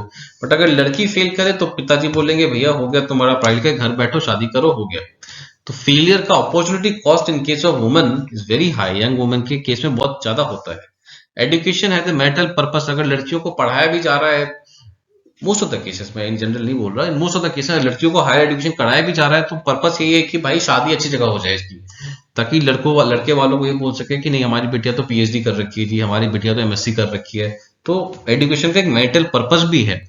फिर क्या होता है, लड़की अभी काम करना शुरू की है, 25 साल की हुई, 26 साल की हुई, शादी हो गई, प्रेगनेंसी हुआ, और 27-28 साल में आपका करियर पीक करता है, जब आपके जो मेल काउंटर पार्ट होंगे वो अपने करियर में बड़े बड़े स्ट्राइड्स कर रहे होंगे, उस टाइम आपकी प्रेगनेंसी होगी, आप घर बैठ जाओगे, ठीक है ना। भले आपको लीव मिल रहा है, पैसे मिल रहे हैं, बट कॉम्पिटिटिव वर्ल्ड में पैसे सब कुछ नहीं होता है, आपको अपना इम्पैक्ट छोड़ना होता है और आप वो मिस कर जाते हो, तो उसका भी एक बहुत मेंटल एक इम्पैक्ट पड़ता है। डुअल बर्डन हो जाता है जब एक बार बच्चा आ जाए, क्योंकि हमारे देश में बच्चे को रेयर करना, मतलब बच्चा पालना एक मदर का रिस्पॉन्सिबिलिटी ज्यादा माना जाता है कंपेयर टू द फादर। और फिर डिस्क्रिमिनेशन वर्क प्लेस, ये भी जो क्लास सेलिंग का कंसेप्ट होता है ये भी बहुत प्रेवलेंट है, not just in India, in the entire world. Cyber bullying, other crimes, या वुमेन को इसे फेस करना पड़ता है। तो ये सब फैक्टर्स होते हैं जो कि कंट्रीब्यूट कर रहे हैं किस चीज में, यंग वुमेन के हायर सुसाइड रेट्स में, ठीक है। To conclude by giving some progressive solutions about mental health, reducing stigma, cyber crime, cyber security, etc. ठीक है ना, इन सब के बारे में बोल सकते हैं, बात कर सकते हो कि मेंटल हेल्थ कैसे बहुत इंपॉर्टेंट है। तो इसको जो स्टिग्मेटाइज किया जाता है, अगर किसी को मेंटल डिप्रेशन है या कुछ है, इशू है, तो सीधा उसको पागल करार दे देते हैं कि नहीं तो पागल है। ऐसा नहीं होता है। मेंटल हेल्थ जो है एक बहुत ही चैलेंजिंग सब्जेक्ट है, स्टिग्मेटाइज हमारी सोसाइटी में, तो अवेयरनेस की बहुत जरूरी है। और सबको अवेयर किया जाए कि नहीं, इसको बुरी नजर से नहीं देखना चाहिए, किसी के साथ भी हो सकता है। और सिंपल आप जाके डॉक्टर को कंसल्ट करें, साइकोलॉजिस्ट, थेरेपिस्ट, इनसे कंसल्टेशन करें, तो आप इन चीजों से बाहर आ सकते हैं। ठीक है, चलिए अब आज के आखिरी क्वेश्चन पे हम आते हैं। ठीक है ना। तो आज का आखिरी क्वेश्चन है कि child cuddling is now being replaced by mobile phones, discuss its impact on the socialisation of children. तो पहले बच्चे को जो आप दुलार करते थे पेरेंट्स, अब बच्चों को गोद में कम लेते, मोबाइल फोन ज्यादा रहता है हाथ में। तो उसका इम्पैक्ट क्या हो रहा है बच्चों के ऊपर? जो बच्चे पहले सोशलाइज करते थे, किससे करते थे पहले? शुरुआत में अपने पेरेंट्स से, भाई बहन से, फिर रिलेटिव से, फिर पड़ोसी से, फिर बाकी दुनिया से। तो उस पर उनका क्या इम्पैक्ट पड़ रहा है? तो कीवर्ड तो यहाँ पे यही हो गया, इम्पैक्ट किस चीज पे क्या पड़ रहा है? सोशलाइजेशन ऑफ चिल्ड्रन पे। तो इसकी इंपॉर्टेंस को आप डिफाइन कर सकते हैं, इंपॉर्टेंस को बता सकते हैं क्या होती है, कि बच्चा का सोशलाइज करना बहुत जरूरी है। ठीक है ना, इसको डिफाइन कर सकते हैं कि बच्चा कैसे जब दुनिया से घुलता मिलता है, दैट्स कॉल्ड सोशलाइजेशन। ठीक है, now comment to the first part, that how increase use of mobile phones is creating emotional distance between parents and children. पहला पार्ट ये होगा इस क्वेश्चन का। तो you have to address the impact part, जैसे कि decrease physical intimacy between parents and children resulting in estrangement of child. तो बच्चों और उनके पेरेंट्स के बीच में जो फिजिकल डिस्टेंस, इंटीमेसी जो है, वो जैसे जैसे कम हो रहा है, तो बच्चा अपने आप को और अलग अलग पा रहा है, अपने आप को एक स्ट्रेंजमेंट का कंडीशन आ रहा है, अलगाव बात की एक स्थिति पैदा हो रही है। ठीक है ना। अब parents do not make as a role model, danger of child making wrong role model social media platform. पहले क्या होता था कि जब पेरेंट्स से हम रोज मिलते थे, रोज डिस्कशन होते थे, बच्चे से बात करते थे पेरेंट्स, दिन भर उन्होंने क्या किया, क्या अच्छी अच्छी कामें की दिन भर अपने वर्क प्लेस पे। तो ये सब देख के बच्चा अपने पेरेंट्स को रोल मॉडल बनाता था कि मेरे पापा की तरह मैं बनूंगा, मेरी मम्मी की तरह मैं बनूंगा। ठीक है ना। पर अब क्या हो गया, जब ये पेरेंट्स और बच्चों के बीच में जो कांटेक्ट है वही खत्म सा होता जा रहा है, तो बच्चे अब क्या सोशल मीडिया पे किसी को भी अपना रोल मॉडल बना लेंगे। ठीक है ना। आजकल इतने सारे निगेटिव इन्फ्लुएंसर्स है सोशल मीडिया पे, उनको अपना रोल मॉडल बना लेंगे, तो कितना खतरनाक ट्रेंड सेट हो जाएगा। ठीक है ना। Family values are not being passed on to the child, individualistic nature, self centred and lack social skills.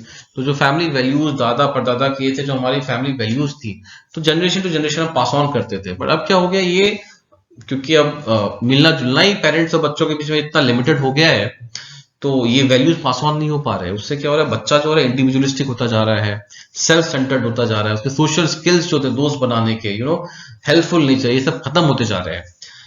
इससे और सबसे बुरा क्या हो रहा है, बच्चे जो है साइबर क्राइम की तरफ वल्नरेबल हो रहे हैं। आपने कितने सारे मोबाइल गेम्स देखे होंगे जहां पे बच्चों को सुसाइड करने के लिए फोर्स किया जा रहा है। साइबर क्राइम इतना बढ़ता है, साइबर बुलिंग, साइबर स्टॉकिंग लड़कियों के साथ इतना ज्यादा हो रहा है। तो ये सब भी एक नेगेटिव पार्ट है। मोबाइल फोन ने जो जगह ले ली है बच्चों और पेरेंट्स के बीच में कडलिंग की, बट इसका कुछ फ्लिप साइड भी है, कुछ पॉजिटिव भी है। क्योंकि कोविड के टाइम में आपको बताना पड़ेगा कि एजुकेशन जो है वो सब ऑनलाइन हो गया था पूरा, तो बच्चों को मोबाइल फोन का इस्तेमाल करना बहुत जरूरी, नॉलेजेबल चीजें भी आती हैं बहुत मोबाइल फोन पे। ठीक है ना। तो कुछ पॉजिटिव बातें भी आप बता सकते हैं।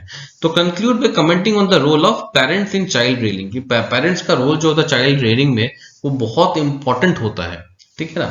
तो पेरेंट्स को अपने इस रोल को समझना चाहिए, उनके लिए काउंसलिंग सेशंस होने चाहिए पेरेंट्स के लिए, कैसे बच्चों को पाले, कैसे मेक श्योर करे कि दिन में 1 घंटा उनके साथ बैठे, बातें करें उनके साथ, उनकी परेशानियों को समझे, अच्छी अच्छी चीजें सिखाएं उनको। ठीक है। क्योंकि मोबाइल फोन को ऑल टुगेदर तो आप मॉडर्न वर्ल्ड में डिस्कार्ड नहीं कर सकते हो, बच्चों से नहीं छीन सकते, बट हाँ पेरेंट्स अपने इंटरेक्शन को जरूर बढ़ा सकते हैं, ताकि बच्चे खुद ब खुद पेरेंट्स से मिलना चाहे, रोज उनसे बातें करना चाहें। ठीक है। तो ये हो गया इस क्वेश्चन का आंसर। तो ये पहले 10 क्वेश्चन हो गए। तो क्वेश्चन नंबर 11 पे आते हैं। 11 क्वेश्चन जो है वो है आपका कल्चर के पोर्शन से, जो कि हिस्ट्री का ही पार्ट होता है। तो क्वेश्चन ये है कि what are the main features of Vedic society and religion, do you think some of the features are still prevailing in Indian society. तो जैसा कि मैंने आपको पिछले वीडियो में बताया था कि आपको सबसे पहले कीवर्ड पहचानना होता है। ठीक है। तो आपको क्या लग रहा है, ये देखिए कीवर्ड कौन सा हो सकता है इसमें से। ठीक है। आप क्वेश्चन को अगर गौर से पढ़ेंगे तो जैसा कि मैंने लिखा है नीचे कीवर्ड इसमें है वैदिक एज, ठीक है ना। वैदिक एज यहाँ पे कीवर्ड है। तो मैंने आपको बताया था पिछले वीडियो में कि किसी भी क्वेश्चन का इंट्रोडक्शन जो होता है वो कीवर्ड के बारे में ही आपको हाईलाइट करना होता है। आइदर आप कीवर्ड को डिफाइन करें या कीवर्ड के बारे में कोई फैक्ट प्रेजेंट करें या उससे उससे जुड़ा कोई एनेक्डोट है तो वो आप प्रेजेंट कर सकते हैं। तो जैसे कि यहाँ पे कीवर्ड है वैदिक एज, तो आप इंट्रोडक्शन में क्या कर सकते हैं, आप या तो टाइमलाइन प्रोवाइड कर सकते हैं वैदिक एज का। टाइमलाइन क्या था, ये हड़प्पा के बाद 1500 बीसी से लेकर के अराउंड 500 बीसी तक था, ठीक है ना। ये टाइमलाइन था। ये आप एक मैप ड्रॉ कर सकते हैं चाहे तो, जहाँ पे आप क्या कहते हैं ये वैदिक जो एज का जो एरिया था इंडिया में, कहाँ का वैदिक एज फैला हुआ था वो आप दिखा सकते हैं। वैदिक पॉपुलेशन जो था, वैदिक सोसाइटी जो थी वो कहाँ कहाँ फैली हुई थी वो आप मैप बना के दिखा सकते हैं। ये नॉर्दर्न प्लेन्स में ये फैला हुआ था, ठीक है। क्योंकि ये 15 मार्क का क्वेश्चन है तो आपके पास स्पेस बहुत ज्यादा रहता है लिखने का, तो आप ये चीजें कर सकते हैं, ठीक है। तो कीवर्ड में आपको बता दिया ये वैदिक एज हो जाएगा, और इंट्रोडक्शन क्या होगा, वैदिक एज का टाइमलाइन बता सकते हैं और वैदिक एज को डिफाइन कर सकते हैं। उसके बाद हम क्वेश्चन का जो पहला पार्ट है, पहला पार्ट क्या बोल रहा है, what are the main features of Vedic society and religion, उसके बारे में बात करेंगे। तो अब देखिए, सोसाइटी और रिलीजन दोनों पे अलग अलग लिखना ये ज्यादा, क्योंकि रिलीजन में आपको अधिक पॉइंट्स मिलेंगे नहीं, और अगर आपने सब डिवाइड कर दिया सोसाइटी और रिलीजन में तो हो सकता है रिलीजन में कम पॉइंट लिखे तो दिखने में वो अच्छा नहीं लगेगा। तो मेरा आपको सजेशन ये रहेगा कि ऐसे केसेस में आप मिक्स कर दें, ठीक है, सोसाइटी और रिलीजन को एक साथ लिख दें, ठीक है। बट आप अगर डिवाइड करना चाहते हैं तो आपको पता है वैदिक एज जो है वो दो पार्ट्स में डिवाइडेड है। पहला है आपका अर्ली वैदिक, ठीक है ना, और दूसरा होता है वो लेटर वैदिक, ठीक है। लेटर वैदिक होता है तो आप उसमें डिवाइड कर सकते हैं, बट मेरा सजेशन ये रहेगा कि सोसाइटी और रिलीजन को आप एक ही हेडिंग के अंदर लिखें। तो ये पहला पार्ट हम एड्रेस करेंगे। तो पहले हम रिलीजन पे आते हैं। रिलीजन में आपको पता है कि अर्ली वैदिक जो था उसमें इंद्र देवता की पूजा बहुत होती थी, वरुण देवता और आपके सन गॉड सूर्य देव, इनकी पूजा बहुत होती थी। उस अर्ली वैदिक में ये ब्रह्मा विष्णु महेश जो है, जो आज के डेट में प्रेवलेंट है हमारे मतलब कल्चर में, उनकी उतनी प्रोमिनेंस नहीं थी। वो कब हुई, वो हुई आपकी लेटर वैदिक में।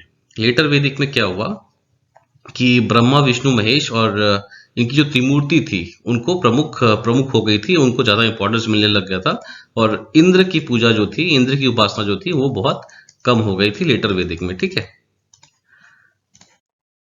फैमिली सिस्टम के बारे में बात करेंगे।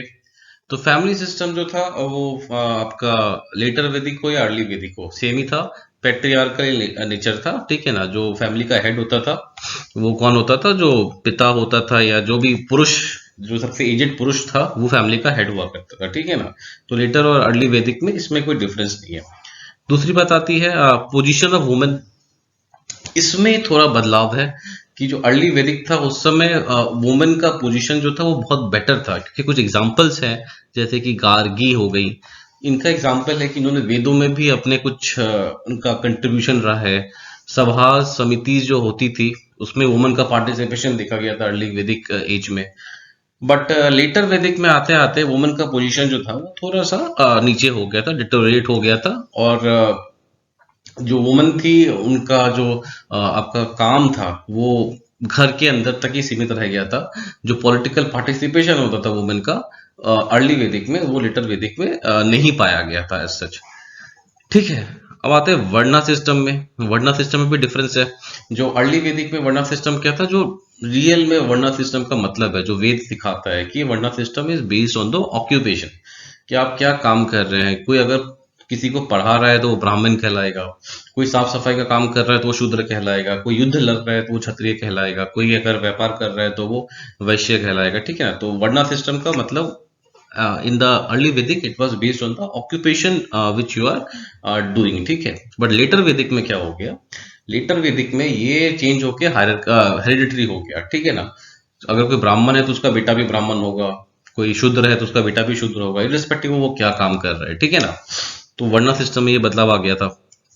उसके बाद हम लैंग्वेज पाते हैं। तो लैंग्वेज आपको पता है वैदिक काल में चाहे अर्ली हो या लेटर हो, संस्कृत ही लैंग्वेज था वैदिक काल का, ठीक है ना। और आप कुछ और एस्पेक्ट्स ऑफ सोसाइटी के बारे में बात कर सकते हैं, जैसे कि ऑक्यूपेशन क्या था लोगों का। मोस्टली एग्रेरियन सोसाइटी था, ठीक है ना, मोस्टली खेती बाड़ी होती थी। रिचुअल्स रिचुअल्स जो अर्ली वैदिक था उसमें रिचुअल्स जो थे वो उतने अधिक प्रोमिनेंट नहीं थे, ठीक है ना। बट लेटर वैदिक में जैसे ब्राह्मणों का जैसे जैसे वर्चस्व बढ़ा है, तो आप देखेंगे लेटर वैदिक में रिचुअल्स का भी इंपॉर्टेंस बढ़ गया था, ठीक है ना। अब हम आते हैं second part of the question पे। सेकंड पार्ट क्या बोलता है कि इनमें से जो वैदिक जो भी हमने जो फीचर्स बताए वैदिक सोसाइटी के, उनमें से कौन से फीचर्स आज भी प्रेवलेंट है, मॉडर्न सोसाइटी में भी कौन से फीचर्स प्रेवलेंट है, तो वो हमें बताना है। तो जैसे कि मैंने बताया धर्म या रिलीजन जो है, रिलीजन तो ऐसा नहीं बोल सकते, बट धर्म, जो धर्म उस वक्त था, सेम धर्म सनातन धर्म आज भी फॉलो होता आ रहा है, ठीक है ना।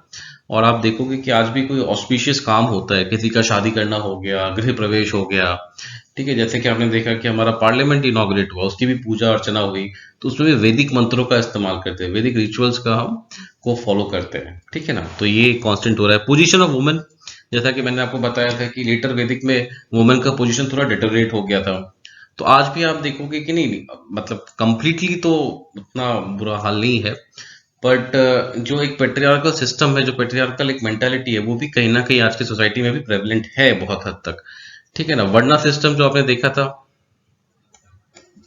जो कि लेटर वैदिक में हेरिडिटरी बेस्ड हो गया था, जन्म के अनुसार वो तय होता था कि आपका वर्ण या कास्ट क्या होगा, आज भी सेम है, ठीक है ना। ब्राह्मण का बेटा ही ब्राह्मण होता है, शूद्र का बेटा ही शूद्र होता है, ठीक है ना।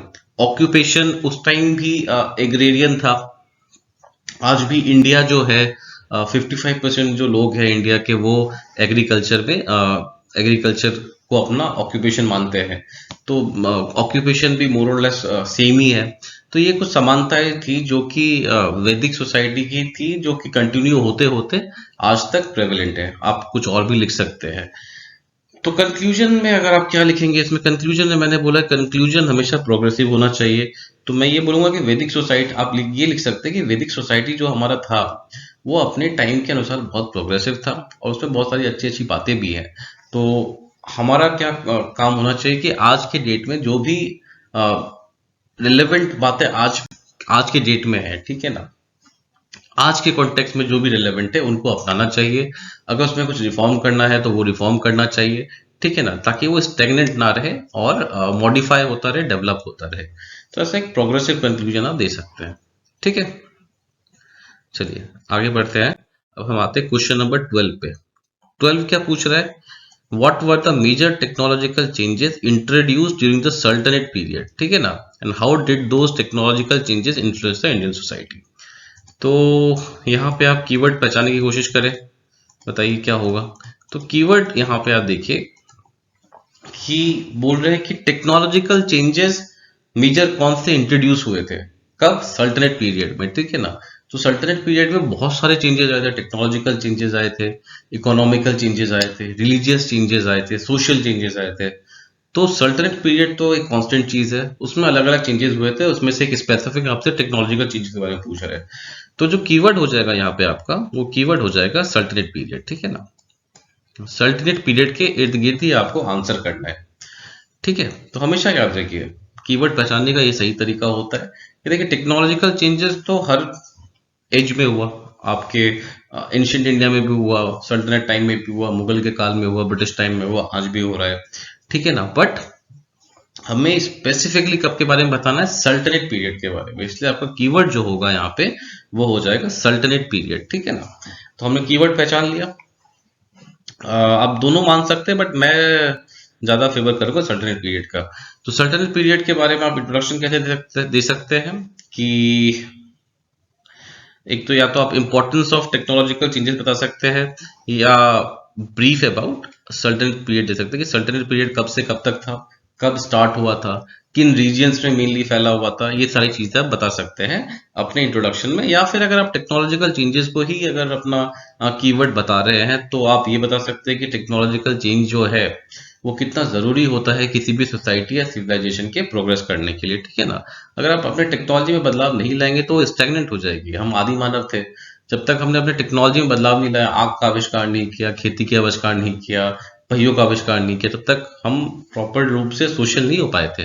इसलिए सिविलाइजेशन के प्रोग्रेस के लिए इट इज वेरी नेसेसरी कि टेक्नोलॉजिकल चेंजेस हो, ठीक है ना। अब ये टेक्निकल क्वेश्चन है, बहुत स्ट्रेट फॉरवर्ड क्वेश्चन है कि आपको बताना है एग्जैक्ट चेंजेस, टेक्नोलॉजिकल चेंजेस क्या क्या आए थे सर्टेन पीरियड में, ठीक है ना। तो इसमें आपके पास एनालिसिस का स्कोप बहुत कम रहता है। अगर आपको आता है तो आता है, नहीं आता है तो आप तुक्का ही मार सकते हैं, ठीक है ना। तो देखिए कुछ चेंजेस जो मैंने आपके लिए लिखे हैं यहाँ पे, ये सोर्सेस में मिल जाएंगे, एनसीईआरटी वगैरह में भी चेंजेस है ये सब।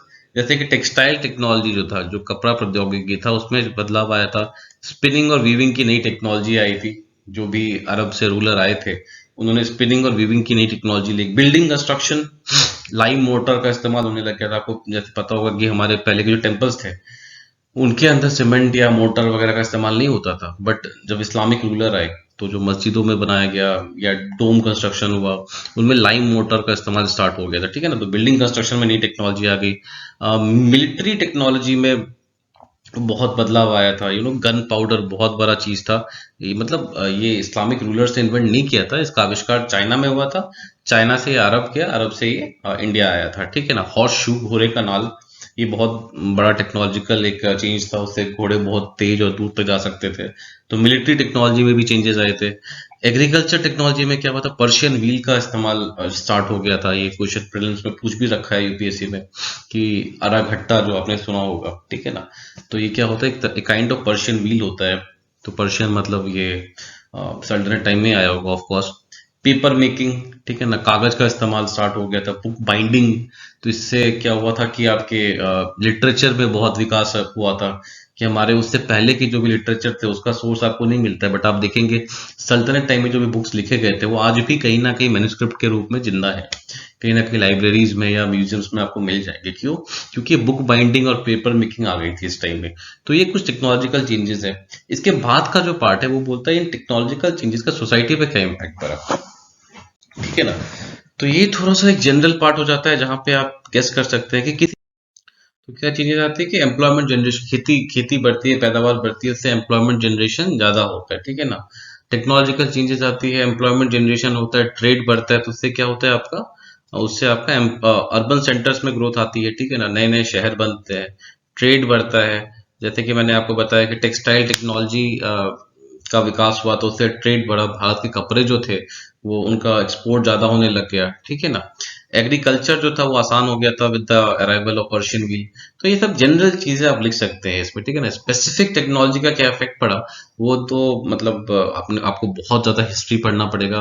फ्रेंकली स्पीकिंग मुझे भी नहीं पता इतना, बट एक जनरल स्टूडेंट के रूप में जनरल स्टडीज आंसर लिख रहे हो तो आप ये चेंजेस लिख सकते हो, इम्पैक्ट लिख सकते हो कि जो भी पड़ा था। और कंक्लूजन में जैसा कि मैं आपको बता रहा हूँ कि आप लिख सकते हो कि आइदर कि जो मैंने आपको पहले बताया था कि टेक्नोलॉजी का एडवांस जो था, एडवांसमेंट जो है वो कितना जरूरी है आपके किसी भी सोसाइटी के ग्रोथ के लिए या उनके आगे विकास के लिए टेक्नोलॉजिकल चेंजेस कितना जरूरी है। या फिर आप सल्टनेट पीरियड के बारे में लिख सकते हैं कि पीरियड हमारे भारत की हिस्ट्री में कितना इंपॉर्टेंस रखता है, ठीक है ना। तो इन दोनों में से either of the one conclusion आप यूज कर सकते हैं, या इन दोनों में से एक इंट्रोडक्शन में यूज कर सकते हैं आप, ठीक है ना। या टेक्नोलॉजिकल चेंज के बारे में लिख सकते हैं या आप सल्टनेट पीरियड के बारे में लिख सकते हैं, ठीक है। चलिए आगे बढ़ते हैं। क्वेश्चन नंबर 13 पे आते हैं। 13 अगेन मॉडर्न इंडिया क्वेश्चन है। ये क्वेश्चन क्या बोल रहा है कि how did the colonial rule affect the tribals in India and what was the tribal response to the colonial operation. अब देखिए इसमें कीवर्ड पहचानना है। अब कलोनियल रूल जो था उसने इंडिया के हर एस्पेक्ट को इम्पैक्ट किया है, ठीक है ना। ट्रेड हो गया, कॉमर्स हो गया, नॉर्दर्न इंडिया के लोग हो गए, सदर्न इंडिया के लोग हो गए, नॉर्थ ईस्ट के लोग हो गए, ईस्ट के लोग हो गए, वेस्ट के लोग हो गए, ट्राइबल्स हो गए, मुस्लिम्स हो गए, हिंदू हो गए, जो भी है सबको इम्पैक्ट करा है, ठीक है ना। तो इसलिए हमारा कीवर्ड जो यहाँ पे है वो है कॉलोनियल रूल, ठीक है ना। कॉलोनियल रूल कीवर्ड है। उसके बाद हमने स्पेसिफिक उनका इम्पैक्ट लिखना है किस पे, ट्राइबल ट्राइबल जो सोसाइटी थी या ट्राइबल्स के ऊपर लिखना था, ठीक है ना। तो कीवर्ड जैसा कि मैंने बताया कॉलोनियल रूल हो जाएगा। तो इंट्रोडक्शन में आपको कॉलोनियल रूल के बारे में बताना होगा, ठीक है ना, कि ये कब से कब तक हुआ था, ठीक है ना। आप तो बता सकते हैं कि 250-300 साल इंडिया अंडर कॉलोनियल रूल था और इंडियन सोसाइटी के एवरी एस्पेक्ट को इस रूल ने इम्पैक्ट किया था, ठीक है ना। It impacted every aspect of the Indian society. Bharatiya Samaj के हर पहलू को इन्होंने प्रभावित किया था कॉलोनियल रूल ने, ठीक है ना। उसके बाद आप सीधा main body of the question पे आ जाएंगे। तो ये क्या बोल रहा है, पूछ रहा है आपसे कि how did the colonial rule affect the tribals in India, ठीक है ना। तो इसका क्या होगा, तो पहला है जैसे मैंने आपको लिखा है कि their rights on forest resources पर टेकन अवे। पहले क्या था, जंगलों पे जो ट्राइबल्स थे पूरा हक जंगल के रिसोर्सेज पे उनका होता था। उन्हें पत्ते, पेड़, फल फूल जो चाहिए था वो जंगलों से लेते थे। बट जब अंग्रेज आए उन्होंने क्या किया, फॉरेस्ट राइट एक्ट बना दिया। तो फॉरेस्ट एक्ट बनाया था। फॉरेस्ट एक्ट के अंतर्गत क्या होता था कि जो ट्राइबल्स थे जो पहले जंगलों में रहते थे उनको बोल दिया गया कि आप यहाँ लकड़ी नहीं काट सकते, ठीक है ना, आप इन फल फूल को यूज नहीं कर सकते हैं, पत्तों को यूज नहीं कर सकते हैं, ठीक है ना। तो उनके जो रिसोर्सेज पे हक थे, फॉरेस्ट रिसोर्सेज पे, वो उनसे छीन लिया गया था। बहुत सारी ट्राइबल प्रैक्टिसेस थी, उसको ब्रिटिश ने बैन कर दिया था, ठीक है ना। हेड हंटिंग जैसे होता था पहले, ठीक है ना। तो ये सब जो एक्टिविटीज थी, जो उनकी प्रैक्टिसेस थी, उसको ब्रिटिश ने बैन कर दिया था आने के बाद। तो उनका एक कल्चरल इम्पैक्ट भी पड़ा था ट्राइबल्स पे, ठीक है ना। बहुत सारे जंगलों से ट्राइबल्स को निकाल दिया गया था, बोला था कि नहीं, जंगल अब सरकार की प्रॉपर्टी है, इसके अंदर कोई नहीं रहेगा। तो जंगलों से ट्राइबल्स को निकाल दिया गया था। बहुत सारे ट्राइबल्स को नोटिफाई कर दिया गया था एज क्रिमिनल ट्राइब, ठीक है ना, कि इनसे तो दूरी रहे। अगर कोई पुलिस केस उन पे होता था, सबसे पहले उनको ही पकड़ा जाता था, ठीक है ना। तो बहुत सारे रेस्ट्रिक्शंस लगा दिए गए थे, और ये क्रिमिनल ट्राइब बहुत दिन तक इंडिपेंडेंस के बाद भी रहा था, आपको बता दूं मैं, ठीक है ना। उनके जो भी सब प्रोटेस्ट होते थे, ब्रिटिश ने उसको बहुत वायलेंटली सप्रेस किया था। आपको पता होगा संथाल रिबेलियन हुआ था, ठीक है ना, सिद्धू कानू के बीच में मुंडा रिबेलियन हुआ था। तो इसको ब्रिटिश ने बहुत ही वायलेंटली सप्रेस किया था, बहुत सारे ट्राइबल्स को मार दिया गया था, ठीक है ना। क्योंकि ट्राइबल्स जो थे वो लड़ते थे आपके तीर धनुष से, और ब्रिटिश जो फोर्सेस थे बहुत सुपीरियर फोर्सेस थे, उनके पास गन हुआ करते थे, गन्स, आर्टिलरी, ये सब होते थे। तो उनसे तो ऑब्वियसली ट्राइबल्स नहीं लड़ पाएंगे, और बहुत ज्यादा जान माल की हानि हुई थी ट्राइबल्स को, ठीक है ना। और भी चीजें आप लिख सकते हैं कि जैसे कि उनके कल्चर के बारे में मैंने बताया, और उनका जो पहले एक विलेज रिपब्लिक हुआ करता था, उनको उनके पास एक ऑटोनॉमी थी, ठीक है ना, वो खत्म सी हो गई थी। कि ट्राइबल्स में क्या होता था कि एक गांव है, उसका मुखिया ही पूरा उसका हेड था, वही वहां के कानून बनाता था, ठीक है ना, और वही जज होता था, जैसा कि हम गाँव में देखते हैं। तो ब्रिटिश के आने के बाद ये सब चीजें खत्म हो गई, उनकी ऑटोनॉमी उनसे छिन गई। तो ये सब इम्पैक्ट था ब्रिटिश रूल का ट्राइबल्स के ऊपर। उसके बाद जो पूछ रहा है वो पूछ रहा है कि ट्राइबल्स ने कैसे रिस्पॉन्स किया, क्या क्या रिस्पॉन्स था उनका। तो मैं आपको बता दूं कि इसको तो एक आप दो पार्ट में डिवाइड कर ले। एक तो हो जाएगा आपका वायलेंट वायलेंट रिस्पॉन्स जो था, हिंसक प्रतिक्रिया, और दूसरा हो जाएगा नॉन वायलेंट रिस्पॉन्स, ठीक है ना। तो वायलेंट रिस्पॉन्स में आपने जितने भी रिवोल्ट पढ़े हैं आज तक, आपने मॉडर्न हिस्ट्री के बुक में पढ़ा ही होगा, संथाल, मुंडा, कोल, भील, जितने भी रेबेलियन पढ़े हैं आपने, सबके बारे में लिख दे, विथ चार पांच मेजर जो है उनके बारे में तो लिखी थे, विद द रीजंस क्यों हुआ था ये, और कहाँ हुआ था, कब हुआ था, ठीक है ना। जैसे मैंने कुछ एग्जांपल्स आपको बताया, संथाल रिवोल्ट हुआ था, भिल हुआ था, कोल म्यूटिनी हुआ था। तो इन सब के बारे में आप लिख दें। नॉन वायलेंट रेस्पॉन्स में क्या था कि आप देखेंगे जब आप नॉन कोऑपरेशन मूवमेंट, या फिर आपका सौविनय अवज्ञा आंदोलन, that is civil disobedience movement के बारे में पढ़ते हैं, आप देखते हैं कि इन गांधीयन मूवमेंट्स में ट्राइबल्स का पार्टिसिपेशन भी बहुत अधिक था। तो ये एक तरह से नॉन वायलेंट रिस्पॉन्स हो गया ट्राइबल्स का अगेंस्ट सब ब्रिटिश, ठीक है ना। कंक्लूजन में आप क्या लिख सकते हैं कि tribals have a very unique way of living, even after independence government of India has ensured that tribal culture is preserved, ठीक है ना। मतलब ट्राइबल्स का जो लिविंग स्टाइल है वो बहुत ही ज्यादा यूनिक है, और आजादी के बाद भी भारत सरकार ने कोशिश की कि उनका जो ये यूनिक वे ऑफ लिविंग है वो प्रिजर्व्ड रहे। उसके लिए कॉन्स्टिट्यूशन के अंदर बहुत सारे आर्टिकल्स दिए गए थे, वो भी आप मेंशन कर सकते हैं। भारत सरकार ने बहुत सारे स्टेप्स भी लिए, स्कीम्स, मिशंस, अगर आपको कुछ याद आ रहे हैं तो वो भी आप लिख सकते हैं। तो इससे क्या होगा कि आपके हिस्ट्री के आंसर को भी करंट का टच मिल जाएगा, ठीक है ना, और वो एक कंप्रीहेंसिव आंसर बन जाएगा आपका, ठीक है ना। तो ये मैं आपको बताने की कोशिश कर रहा हूँ कि कंप्रीहेंसिव अच्छा आंसर कैसे लिखे। ये नहीं कि हिस्ट्री से क्वेश्चन पूछा है तो आप अपने आप को हिस्ट्री तक ही लिमिट कर दें, ठीक है ना। आप हिस्ट्री के बाहर जाके ज्योग्राफी में भी जा सकते हैं, पॉलिटी में भी जा सकते हैं, इकोनॉमी में भी जा सकते हैं, जहां आपका मन करे उस तरह से आप इंटरलिंक कर सकते हैं। चलिए अब बढ़ते हैं क्वेश्चन नंबर 14 की तरफ। 14 क्या है, ज्योग्राफी से क्वेश्चन है। ये बोल रहे comment on the resource potential of the long coastline of India and highlight the status of natural hazards preparedness in these areas। ठीक है ना, तो ऑब्वियसली इस पढ़ के लग रहा है कि आपका कीवर्ड क्या हो जाएगा, जो कोस्ट लाइन ऑफ इंडिया है वो इसका कीवर्ड हो जाएगा। ठीक है ना, तो कोस्ट लाइन ऑफ इंडिया के बारे में आप क्या लिख सकते हैं कि कितना लंबा है ये, कहाँ से स्टार्ट होता है, मतलब वेस्ट में गुजरात से लेकर के ईस्ट में ये वेस्ट बंगाल तक जाता है। ठीक है ना, ऐसा इंडिया का कोस्ट लाइन है।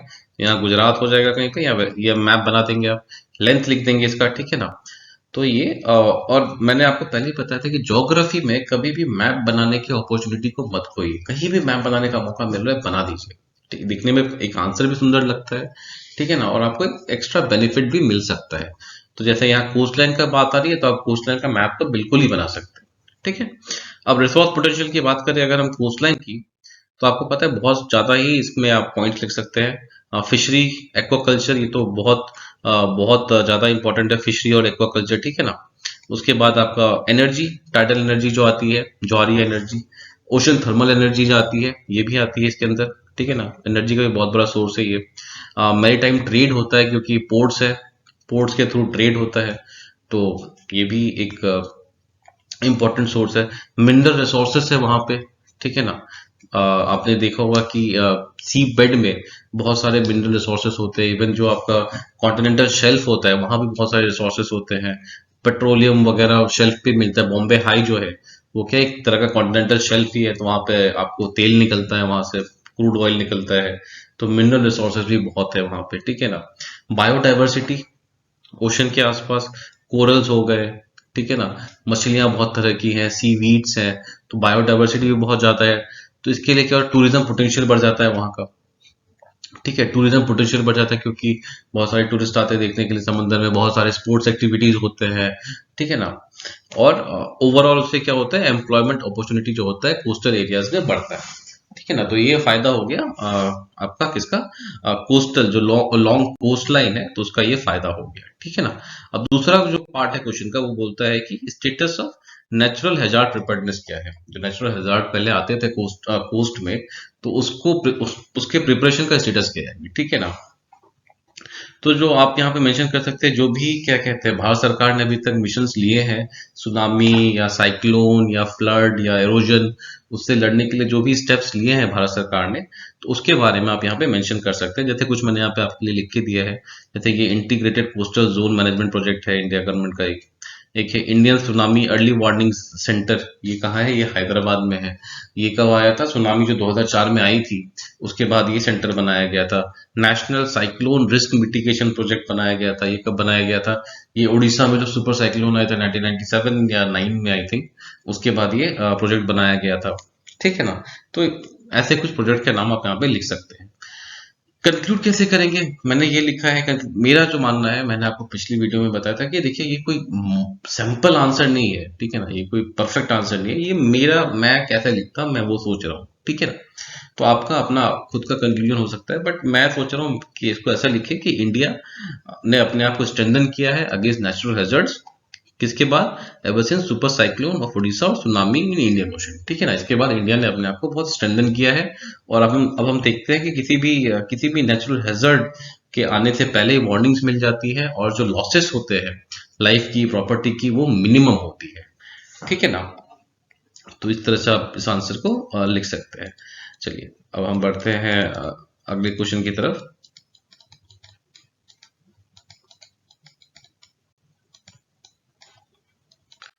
क्वेश्चन नंबर 15 क्या बोल रहा है, ये बोल रहा है कि identify the factors responsible for diversity of natural vegetation in India, assess the significance of wild life sanctuaries in ring forest region of India. तो जो बोल रहा है कि भारत में इतने नेचुरल जो वेजिटेशन है बहुत प्रकार के हैं, पाए जाते हैं भारत में, तो उसका रीजन, उसके कारण क्या है, what is the reason behind that कि इंडिया में इतने diverse type of natural vegetation मिलते हैं। और second part of the question क्या बोल रहा है, ये बोल रहा है कि वाइल्ड लाइफ सेंचुरीज जो है उनका सिग्निफिकेंस क्या है रेन फॉरेस्ट के रीजन ऑफ इंडिया में। ठीक है ना, तो वाइल्ड लाइफ सेंचुरीज का सिग्निफिकेंस पूछ रहे हैं, और पहला पार्ट क्या बोल रहे हैं कि जो बायोडाइवर्सिटी है, नेचुरल बायोडाइवर्सिटी जो है वेजिटेशन में, उसका रीजन क्या है। ठीक है ना, तो कीवर्ड क्या हो गया, ऑब्वियसली कीवर्ड इसका हो जाएगा नेचुरल वेजिटेशन, क्योंकि इसकी डाइवर्सिटी के बारे में क्वेश्चन है। तो आप बोल सकते हैं introduce by mentioning how India has diverse natural vegetation. आप बोल सकते हैं इंडिया जो है it's a very diverse, it has a very diverse kind of natural vegetation. और यहाँ पे कुछ फैक्ट्स मेंशन कर सकते हैं, जैसे कि एक फैक्ट मैंने आपके लिए लिखा है, India ranks 10th in the world and 4th in Asia, किसमें? फ्लोरल डाइवर्सिटी में। फ्लोरल डाइवर्सिटी में इंडिया वर्ल्ड में जो है 10th नंबर पे आता है और एशिया में 4th नंबर पे आता है। ये फैक्ट आप देंगे तो इससे इस क्वेश्चन का जो इंट्रोडक्शन है वो कंप्लीट हो जाता है, ठीक है ना, अगर ये फैक्ट मेंशन करते हैं अगर आप तो इसके बाद हम जो क्वेश्चन का जो पहला पार्ट है उस पर चलते हैं कि रीजंस क्या है, इतने ज्यादा डाइवर्सिटी का रीजंस क्या है, उस पर हम चलते हैं, ठीक है।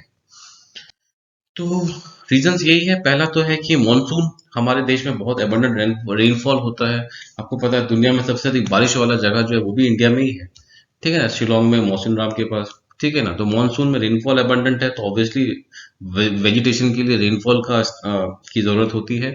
तो वो हमारे पास बहुत है। टोपोग्राफी देखिए, माउंटेन भी है हमारे पास प्लेन्स भी है, डेजर्ट्स भी है, कोस्ट भी है, आइलैंड्स भी है। और हर टोपोग्राफी का, हर ज्योग्राफिकल फीचर का अपना एक अलग वेजिटेशन होता है। अब माउंटेन्स में आप पहाड़ों पे जाएंगे, हिमालय में अलग टाइप ऑफ वेजिटेशन होगा, ठीक है ना। नॉर्थ ईस्ट के जो मतलब बिना बर्फ वाले पहाड़ है वहां पे अलग वेजिटेशन होगा। प्लेन्स में अलग वेजिटेशन मिलता है हमें, हमारे पास घने जंगल भी है, वहां अलग वेजिटेशन मिलता है जो आइलैंड्स में पाए जाते हैं। कोस्टल एरिया में अलग वेजिटेशन मिलता है, ठीक है ना। डेल्टा एरिया में अलग वेजिटेशन मिलता है, डेजर्ट्स में अलग वेजिटेशन मिलता है। तो इतने सारे हमारे पास जोग्राफिकल फीचर्स है, तो ऑब्वियसली हर फीचर से रिलेटेड टाइप ऑफ वेजिटेशन हमारे देश में मिलता है। उसके बाद जो सबसे बड़ा फैक्टर है कि हमारे कंट्री में हर बहुत तरह के सॉइल भी मिलते हैं, red soil, black soil, alluvial soil, desert soil, mountainous soil, आपकी सैंडी सॉइल। तो बहुत तरह के सॉइल मिलते हैं और हर सॉइल से रिलेटेड एक काइंड ऑफ नेचुरल वेजिटेशन होता है। इसलिए the more the number of soil types, more the number of type of soil, more will be the type of natural vegetation which is being found in our country। Fourth point मैंने लिखा है ये photo period. Photo period क्या होता है कि सन जो होता है, sunlight is very necessary for vegetation, ठीक है ना, सनलाइट बहुत जरूरी होती है। और आप देखेंगे कि हमारे देश में 12 महीने सनलाइट रहता है, विंटर में, एक्सट्रीम विंटर में भी सनलाइट तो रहता ही है, ठीक है ना। तो sunlight is available through out the year, तो उसका भी बहुत फायदा मिलता है वेजिटेशन में। और पांचवा पॉइंट में लिखा है इन्वेजिव स्पेसीज, कि भारत जो है वो क्या था, बहुत दिनों तक कॉलोनी रहा है, ठीक है ना। ब्रिटिश ने रूल किया, बहुत विदेशी लोग आए, तो उनके आने से क्या हुआ, बहुत सारे इन्वेजिव स्पेसीज भी इंडिया में आ गए, बहुत सारे तो उनका भी ग्रोथ हुआ अब, और धीरे धीरे वो भारत के अब वेजिटेशन का पार्ट बन गए, ठीक है ना। तो वो भी एक फैक्टर है कि इंडिया में इतने diverse type of natural vegetation है, ठीक है ना। तो ये पॉइंट्स मैंने लिखे हैं यहाँ पे। अब जो दूसरा पार्ट है क्वेश्चन का, वो बोलता है कि वाइल्ड लाइफ सेंचुरीज का क्या सिग्निफिकेंस है, कहाँ पे? रेन फॉरेस्ट में, ठीक है ना। तो इन पर्टिकुलर रेन फॉरेस्ट में बताना तो बहुत मुश्किल होगा, बट आप इन जनरल लिख सकते हैं कि वाइल्ड लाइफ सेंचुरीज का क्या सिग्निफिकेंस होता है, ठीक है। तो significance of wild life sanctuary क्या हो गया, जैसे कि वाइल्ड लाइफ सेंचुरी क्या, वाटर कंजर्वेशन में, जंगल होता है तो ऑब्वियसली वाटर कंजर्वेशन में हेल्प करता है। वाइल्ड लाइफ कंजर्वेशन तो काम ही है वाइल्ड लाइफ सेंचुरी का, तो वो भी करता है, ठीक है ना। उसके बाद सॉइल कंजर्वेशन में हेल्प करता है। वाइल्ड लाइफ सेंचुरी था तो वहां पे इको टूरिज्म होता है, ठीक है ना। वाइल्ड लाइफ सेंचुरीज में क्या होता है, जो रिसर्चर्स होते हैं वो बायोडाइवर्सिटी पे जाकर रिसर्च कर सकते हैं। इको टूरिज्म होता है तो एम्प्लॉयमेंट अपॉर्चुनिटी भी बढ़ता है वहां पे। तो ये सारे जनरल पॉइंट्स आप लिख सकते हैं। बट एक चीज बता दो, ये हर पॉइंट के बाद आप एक किसी पर्टिकुलर वाइल्ड लाइफ सेंचुरी का एग्जाम्पल जरूर दे रहे हैं, जिससे आपको एक्स्ट्रा बोनस पॉइंट मिलेंगे, ठीक है ना। सॉइल कंजर्वेशन हो रहा है तो किसी भी आप एक वाइल्ड लाइफ सेंचुरी के बारे में लिख दे कि इस वाइल्ड लाइफ सेंचुरी में देखो सॉइल कंजर्व हो रहा है। इको टूरिज्म का कोई एग्जांपल देते हैं आप, ठीक है ना। हाथी सर्किट है, बहुत तरह के सर्किट्स बने हुए हैं, एलिफेंट कॉरिडोर बने हुए हैं, उसके एग्जांपल्स आप देते, ठीक है ना। और अगेन मैंने बोला ज्योग्राफी का क्वेश्चन है तो मैप बनाना तो बहुत जरूरी रहता है, और इससे आपको एक्स्ट्रा मार्क्स भी मिलते हैं। तो इस क्वेश्चन में भी आप मैप बना के दिखा सकते हो डिफरेंट जो रेन फॉरेस्ट जोन है इंडिया के, ठीक है ना। जो वर्षा वन जो है वो आप दिखा सकते हो इंडिया में कहाँ कहाँ पाए जाते हैं। ज्यादा बड़ा मैप नहीं, छोटा सा मैप बना दे साइड में, उससे क्या होता है आपको एक्स्ट्रा एक बोनस मार्क्स मिल जाता है, ठीक है ना। अब कंक्लूजन में आप क्या लिखोगे बताओ। इसका कंक्लूजन तो फेयरली सिंपल है कि India has taken various step to conserve wild life at national international level, और कुछ आप स्कीम्स जो है भारत सरकार की जो हमने अपने वेजिटेशन को प्रिजर्व करने के लिए लिया है वो आप यहाँ पे मेंशन कर सकते हैं, ठीक है ना। या कोई इंटरनेशनल स्टेप्स भी है वो भी आप मेंशन कर सकते हैं। तो ऐसे क्वेश्चंस का जब आपको सॉइल से रिलेटेड या मतलब वाइल्ड लाइफ से रिलेटेड या क्लाइमेट से रिलेटेड क्वेश्चन जब भी आए तो उसका एक सिंपल कंक्लूजन हो जाता है कि भारत सरकार ने क्या क्या स्कीम्स लिए हैं वो आप मेंशन कर सकते हैं। और फायदे की बात यह है कि भारत सरकार ने इन फील्ड्स में बहुत सारे स्कीम्स लॉन्च किए हैं, ठीक है। चलिए आगे बढ़ते हैं, अब क्वेश्चन नंबर 16 पे आते हैं। 16 क्या बोलता है, why did human development fail to keep pace with the economic development in India. बहुत ही स्ट्रेट फॉरवर्ड क्वेश्चन है ये, ठीक है ना। वाई डिड ह्यूमन, अब देखिए इकोनॉमिक डेवलपमेंट क्या होता है, भारत की जीडीपी बढ़ती जा रही है, आज हम 5वें सबसे बड़े मुल्क है जीडीपी के मामले में, ठीक है। 5th लार्जेस्ट जीडीपी है हमारा वर्ल्ड में, around $3 trillion. But human development क्या होता है, ह्यूमन डेवलपमेंट होता है कि कितने लोग शिक्षित हुए, स्वास्थ्य सुविधाएं कैसी है, ठीक है ना, आपका लाइफ एक्सपेक्टेंसी कितना है, सेक्स रेशियो कितना है, ठीक है ना, जेंडर इक्विटी कितना है, ये सब चीजें किस में आती है, जीडीपी पर कैपिटा कितना है, ये सब चीजें आती है ह्यूमन डेवलपमेंट के अंदर, ठीक है ना। तो क्वेश्चन ये बोल रहा है कि हमारा इकोनॉमिक डेवलपमेंट तो इतना हो रहा है तो ह्यूमन डेवलपमेंट क्यों नहीं हो रहा है। तो आपका ऑब्वियसली जो कीवर्ड होगा यहाँ पे वो ये दो टर्म हो जाएंगे, ह्यूमन डेवलपमेंट और इकोनॉमिक डेवलपमेंट। तो आप इन दोनों चीजों को डिफाइन करें, ठीक है ना। ह्यूमन डेवलपमेंट कैसे डिफाइन होता है, कुछ पैरामीटर्स है जैसे कि ह्यूमन डेवलपमेंट इंडेक्स, आप ये मेंशन कर सकते हैं कि ह्यूमन डेवलपमेंट इंडेक्स में भारत का भी रैंक क्या है, ठीक है ना। उसके बाद आता है इकोनॉमिक डेवलपमेंट में, आप बोलोगे इकोनॉमिक डेवलपमेंट कैसे डिफाइन होता है, जीडीपी से होता है, तो जीडीपी के मामले में भारत अभी 5th लार्जेस्ट कंट्री है। तो ये फैक्ट्स देके आप इंट्रोडक्शन में लिख सकते हैं, ठीक है, ये फैक्ट देके आप इंट्रोडक्शन में लिख सकते हैं। अब उसके बाद रीजन आता है, जो मेन क्वेश्चन का पार्ट है कि डिफरेंस क्यों आ रहा है ह्यूमन डेवलपमेंट में और इकोनॉमिक डेवलपमेंट में, दोनों एक साथ क्यों नहीं चल पा रहे हैं, ठीक है ना। तो इसके बहुत सारे रीजन है। पहला है कि जो मेनली डेवलपमेंट होता है वो कहाँ होता है, आपका अर्बन एरियाज में, दिल्ली, मुंबई, आपका बेंगलुरु, चेन्नई, कलकत्ता, इन सब एरियाज में डेवलपमेंट हो रहा है, ठीक है ना। तो बहुत बड़ा गैप है किसमें, रूरल और अर्बन एरियाज के बीच में, ठीक है ना।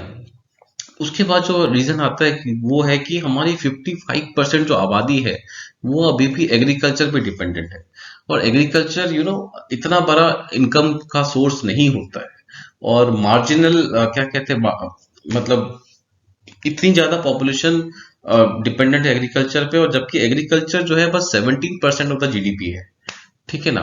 तो इसको हम डिस्गाइज्ड अनएम्प्लॉयमेंट भी बोलते हैं।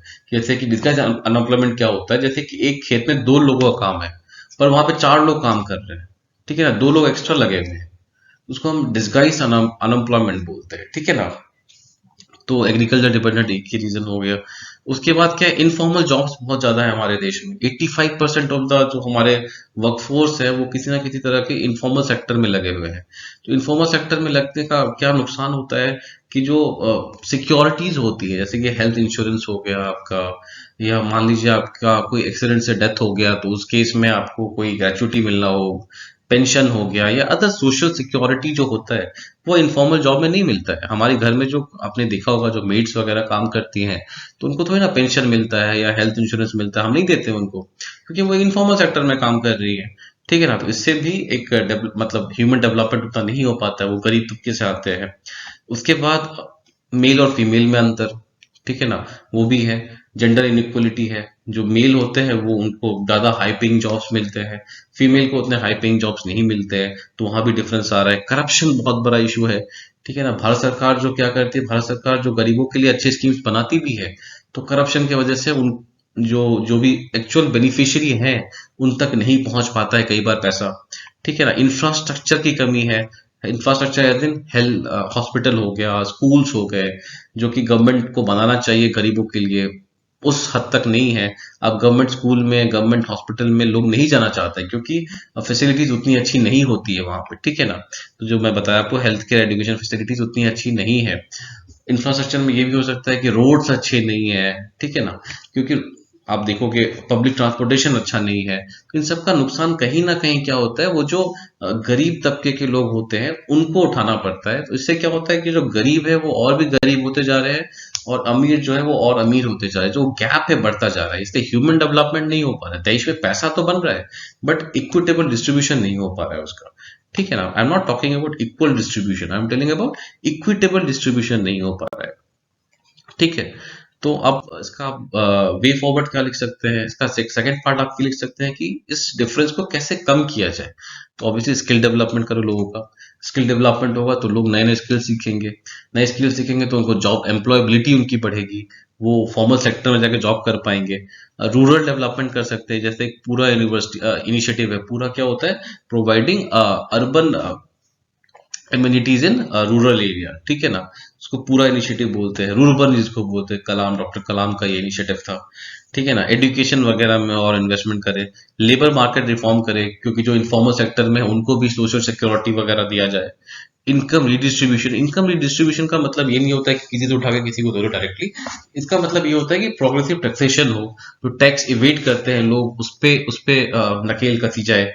ठीक है ना, और आपका जो ये इनडायरेक्ट टैक्सेस होते हैं एक तरह से प्रोग्रेसिव नहीं होते हैं, क्योंकि देखो जो आपने मान लीजिए किसी की इनकम 1 करोड़ रुपए है और मेरी इनकम 100 रुपए है, और हम दोनों जगह नमक खरीद रहे हैं, नमक पे क्या है, कुछ टैक्स लग रहा है, 2 रुपए का टैक्स लग रहा है, तो मैं भी 2 रुपए का टैक्स पे कर रहा हूँ और एक करोड़पति भी 2 रुपए का टैक्स पे कर रहा है। तो ये तरह से ये आपको लग रहा है ये लॉजिकल या फेयर नहीं है। ठीक है ना, तो इनडायरेक्ट टैक्सेस जो होते हैं वो कभी भी प्रोग्रेसिव नहीं होते, इसलिए हमारा इनकम रिडिस्ट्रीब्यूशन से मतलब ये होता है कि डायरेक्ट टैक्सेस पे ज्यादा जोर दिया जाए, क्योंकि वो प्रोग्रेसिव होता है, जिसका ज्यादा इनकम होता है उसको उतना टैक्स देना पड़ता है। तो वो मतलब होता है इनकम रिडिस्ट्रीब्यूशन का मतलब हो सकता है। ठीक है ना, अब कंक्लूजन कैसे करेंगे, कंक्लूजन में आप ये मैंने यहाँ पे मेंशन किया विजन 2047, उसके बारे में बता सकते हैं कि इस विजन को अगर हमें अचीव करना है तो बिना ह्यूमन डेवलपमेंट के हम नहीं कर सकते हैं। इकोनॉमी आप बढ़ाते जाओ बढ़ाते जाओ बढ़ाते जाओ, आप 6 ट्रिलियन 10 ट्रिलियन कर दो, बट अगर गरीबों की संख्या आप कम नहीं करोगे तब तक जो विजन हमने लिया है 2047 का, 100 ईयर्स ऑफ इंडिपेंडेंस के बाद, वो कभी आप अचीव नहीं कर सकते हैं। ठीक है, तो इस तरह से आप इस आंसर को net importer of food in 1960s, India has emerged as a net food exporter to the world. Provide reasons. तो 60s में क्या था, हम नेट इंपोर्ट करते थे, मतलब अगर हम कुछ एक्सपोर्ट कर रहे हैं कुछ इंपोर्ट कर रहे हैं तो इंपोर्ट ज्यादा होता था एक्सपोर्ट कम होता था, बट आज के डेट में हम एक्सपोर्ट ज्यादा कर रहे हैं इंपोर्ट कम कर रहे हैं। तो ऐसा क्यों हो गया है, इसका रीजन पूछ रहे हो। ठीक है ना, तो इसके लिए आप क्या कर सकते हैं, इसके लिए सबसे पहले तो आप कीवर्ड पहचाने, वो क्या है, हम नेट फूड एक्सपोर्टर बन गए, दैट्स अ पॉजिटिव टर्म। ठीक है ना, आप बोलोगे नेट फूड इंपोर्टर भी तो हो सकता था, नहीं नहीं वो नहीं लेंगे, क्योंकि फूड इंपोर्ट करना इट्स अ नेगेटिव कोनोटेशन यहाँ पर। ठीक है ना, तो आप फूड एक्सपोर्ट की बात करेंगे। तो इंट्रोडक्शन क्या हो सकता है, the providing certain facts about how much agriculture exports India has in the past financial year, कि हमने कितने डॉलर का एक्सपोर्ट किया है, या एग्रीकल्चर एक्सपोर्ट हमारे जीडीपी का कितना परसेंट हिस्सा है। ऐसा कोई भी फैक्ट, इकोनॉमिक फैक्ट आप यहाँ पे लिख सकते हैं। ठीक है ना, उससे आपका इंट्रोडक्शन जो है बहुत अच्छा बन जाएगा। उसके बाद वैसे तो वो रीजन पूछ रहे कि हम क्यों अब नेट एक्सपोर्टर बन गए, कैसे बन गए, उसका रीजन पूछ रहे, बट क्योंकि ये 15 मार्क का क्वेश्चन है, आपके पास 250 वर्ड्स का लिमिट रहता है, तो आप यहाँ पे ब्रीफली ये भी मेंशन कर सकते हैं कि 1960s में हम नेट इंपोर्टर क्यों थे। तो उसका रीजन क्या हो जाएगा, जैसे कि पता है पॉपुलेशन बहुत बढ़ गया था उस टाइम तक। ठीक है ना, उसके बाद हमारी क्रॉप्स की प्रोडक्टिविटी बहुत कम थी, क्योंकि हम बहुत प्रिमिटिव क्या कहते हैं टेक्नोलॉजी का यूज इस्तेमाल करते थे, सदियों से जो टेक्नोलॉजी चली आ रही थी उसी का यूज कर रहे थे। वो क्यों था, क्योंकि एग्रीकल्चर में इन्वेस्टमेंट बहुत कम था, गवर्नमेंट सपोर्ट जो थी वो बहुत कम थी, एमएसपी वगैरह जो थी वो ऐसी सपोर्ट उस टाइम में नहीं थी गवर्नमेंट के थ्रू के द्वारा। ठीक है ना, अब हम मेन क्वेश्चन पे आते हैं कि ऐसा क्या हो गया कि अब हम नेट एक्सपोर्टर बन गए हैं। तो सिंपली इसमें आपको ग्रीन रेवोल्यूशन के फैक्टर्स याद रखने हैं। आपको ग्रीन रेवोल्यूशन में क्या हुआ था, HYV सीड्स दिए गए थे, इरिगेशन के नए मतलब सोर्सेस बनाए गए, कैनाल्स बनाए गए थे। ठीक है ना, मैकेनाइजेशन हुआ था, इन सब चीजों को याद रखेंगे तो इस आंसर को आप सिंपली लिख सकते हैं। उसके बाद इकोनॉमिक सपोर्ट दिया गया, जैसे कि एमएसपी बहुत जरूरी था, प्रायोरिटी सेक्टर लैंडिंग आरबीआई ने मैंडेटरी कर दिया था। ठीक है ना, नाबार्ड बनाया गया जो कि लोन देता था बैंक्स को फर्दर लैंडिंग के लिए।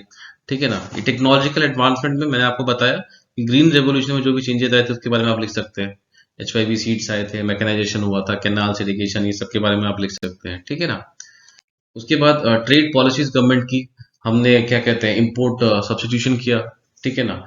हमने बोला कि नहीं, हम इन चीज़ों को इंपोर्ट नहीं करेंगे ताकि हम खुद ग्रो करें उन चीज़ों को। तो ट्रेड पॉलिसीज गवर्नमेंट की अच्छी थी। डब्ल्यूटीओ में हमने बहुत फाइट किया, आपको पता होगा एम्बर बॉक्स, ग्रीन बॉक्स, इनके बारे में। तो गवर्नमेंट की ट्रेड पॉलिसीज अच्छी थी। उसके बाद जो मार्केटिंग प्रोसेस था उसका डिजिटलाइजेशन कर दिया। कैसे? ई नाम, आपको पता होगा ई नाम आ गया है। ई नाम मतलब नेशनल एग्रीकल्चर मार्केट इलेक्ट्रॉनिक, ठीक है ना। तो डिजिटलाइजेशन और मार्केटिंग प्रोसेस हो गया। फिर प्रोसेसिंग ऑफ एग्रीकल्चर प्रोजेक्ट्स, ये प्रोडक्ट्स बहुत जरूरी है, ठीक है ना। एग्री प्रोडक्ट्स को हमने प्रोसेस करना स्टार्ट किया, जैम, जेली, ये सब बनाया, उससे एक्सपोर्ट बढ़ा उसका। आप यहाँ पे एक पॉइंट मैं भूल रहा था, ऑर्गेनिक फार्मिंग पे हमने बहुत ज्यादा ध्यान दिया, क्योंकि इंटरनेशनल मार्केट में ऑर्गेनिक प्रोडक्ट्स जो है उनका डिमांड बहुत ज्यादा है। फार्मर्स का हमने स्किल डेवलपमेंट किया, ठीक है ना।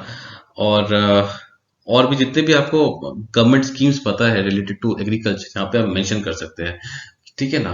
जैसे कि आप ये इंश्योरेंस स्कीम था, कृषि अ, के रिलेटेड जो इंश्योरेंस स्कीम है, ठीक है ना, उसके बारे में आप मेंशन कर सकते हैं। कृषि सिंचाई योजना है, उसके बारे में आप मेंशन कर सकते हैं। किसान बीमा योजना है, बहुत सारी चीजें, जितने भी आरआई स्कीम है, जितने भी स्कीम आपको पता है आप इसके बारे में मेंशन कर सकते हैं। कंक्लूजन में हमेशा याद रखिए, जब भी आपको ग्रीन रेवोल्यूशन के रिलेटेड क्वेश्चन आ रहा है, क्योंकि ग्रीन रेवोल्यूशन टाइप क्वेश्चन है, तो ग्रीन रेवोल्यूशन 2.0 के बारे में लिखना कभी मत भूलिए, क्योंकि हाँ, ग्रीन रेवोल्यूशन हमने ले आया, अब जरूरत है ग्रीन रेवोल्यूशन 2.0 लाने के लिए। 2.0 में क्या होगा? एक तो जो रीजन्स पहले कवर नहीं थे, जैसे कि ईस्टर्न इंडिया था, वो पहले रेवोल्यूशन में कवर नहीं हुआ था, बिहार, बंगाल या नॉर्थ ईस्ट के स्टेट्स जो है, तो उनको कवर किया जाए। और सस्टेनेबल एग्रीकल्चर, सस्टेनेबल एग्रीकल्चर बहुत जरूरी है, वो होना चाहिए, क्योंकि जो ग्रीन रेवोल्यूशन की वजह से पंजाब या हरियाणा या वेस्टर्न यूपी में आप देखिए कि उनका इकोलॉजिकल इम्पैक्ट बहुत ज्यादा रहा है। तो अब जो रेवोल्यूशन हम लाएंगे एग्रीकल्चर में, वो सस्टेनेबल होना चाहिए, ठीक है ना।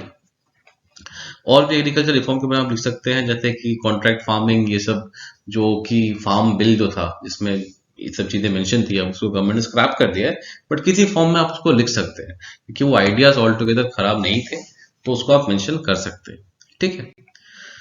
चलिए, अब बढ़ते हैं क्वेश्चन नंबर 18 की ओर। ये अब सोसाइटी से क्वेश्चन आ जाता है। ये बोला, does urbanisation lead to more segregation and और marginalisation of the poor in Indian metropolises? Urbanisation क्या होता है? शहरीकरण जो है, क्या शहरीकरण से जो गरीब हैं वो और ज्यादा मार्जिनलाइज हो रहे हैं? ये आपसे क्वेश्चन पूछा जा रहा है, ठीक है। तो सबसे पहली बात है कि आप कीवर्ड पहचानना है। कीवर्ड मैंने बताया क्या होगा यहाँ पे, वो हो जाएगा अर्बनाइजेशन। तो आप अर्बनाइजेशन का डाटा कैसे दोगे? आप ये बता सकते हो। अब अर्बनाइजेशन क्या है, उसका डेफिनेशन लिखना कि नहीं, और सिटीज बनना उसको अर्बनाइजेशन बोलते हैं, वो ज्यादा दमदार नहीं लग रहा।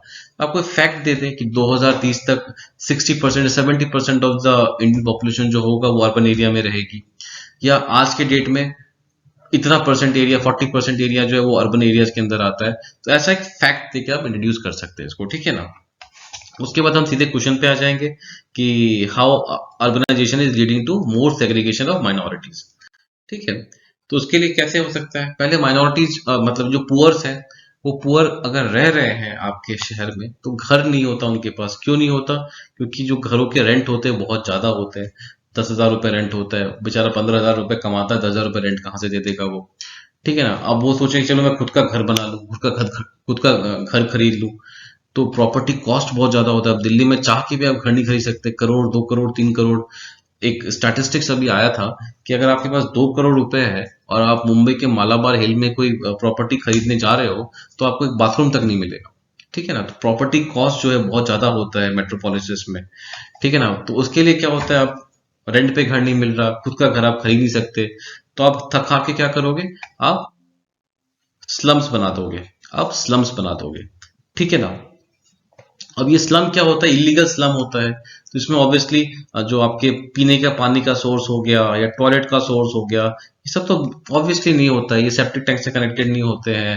यहाँ पे कूड़ा कचरा उठाने के लिए कोई म्यूनिसिपैलिटी का आदमी नहीं आता है, तो उससे क्या होता है? इससे स्प्रेड ऑफ डिजीजेस होते हैं स्लम्स में, ठीक है ना।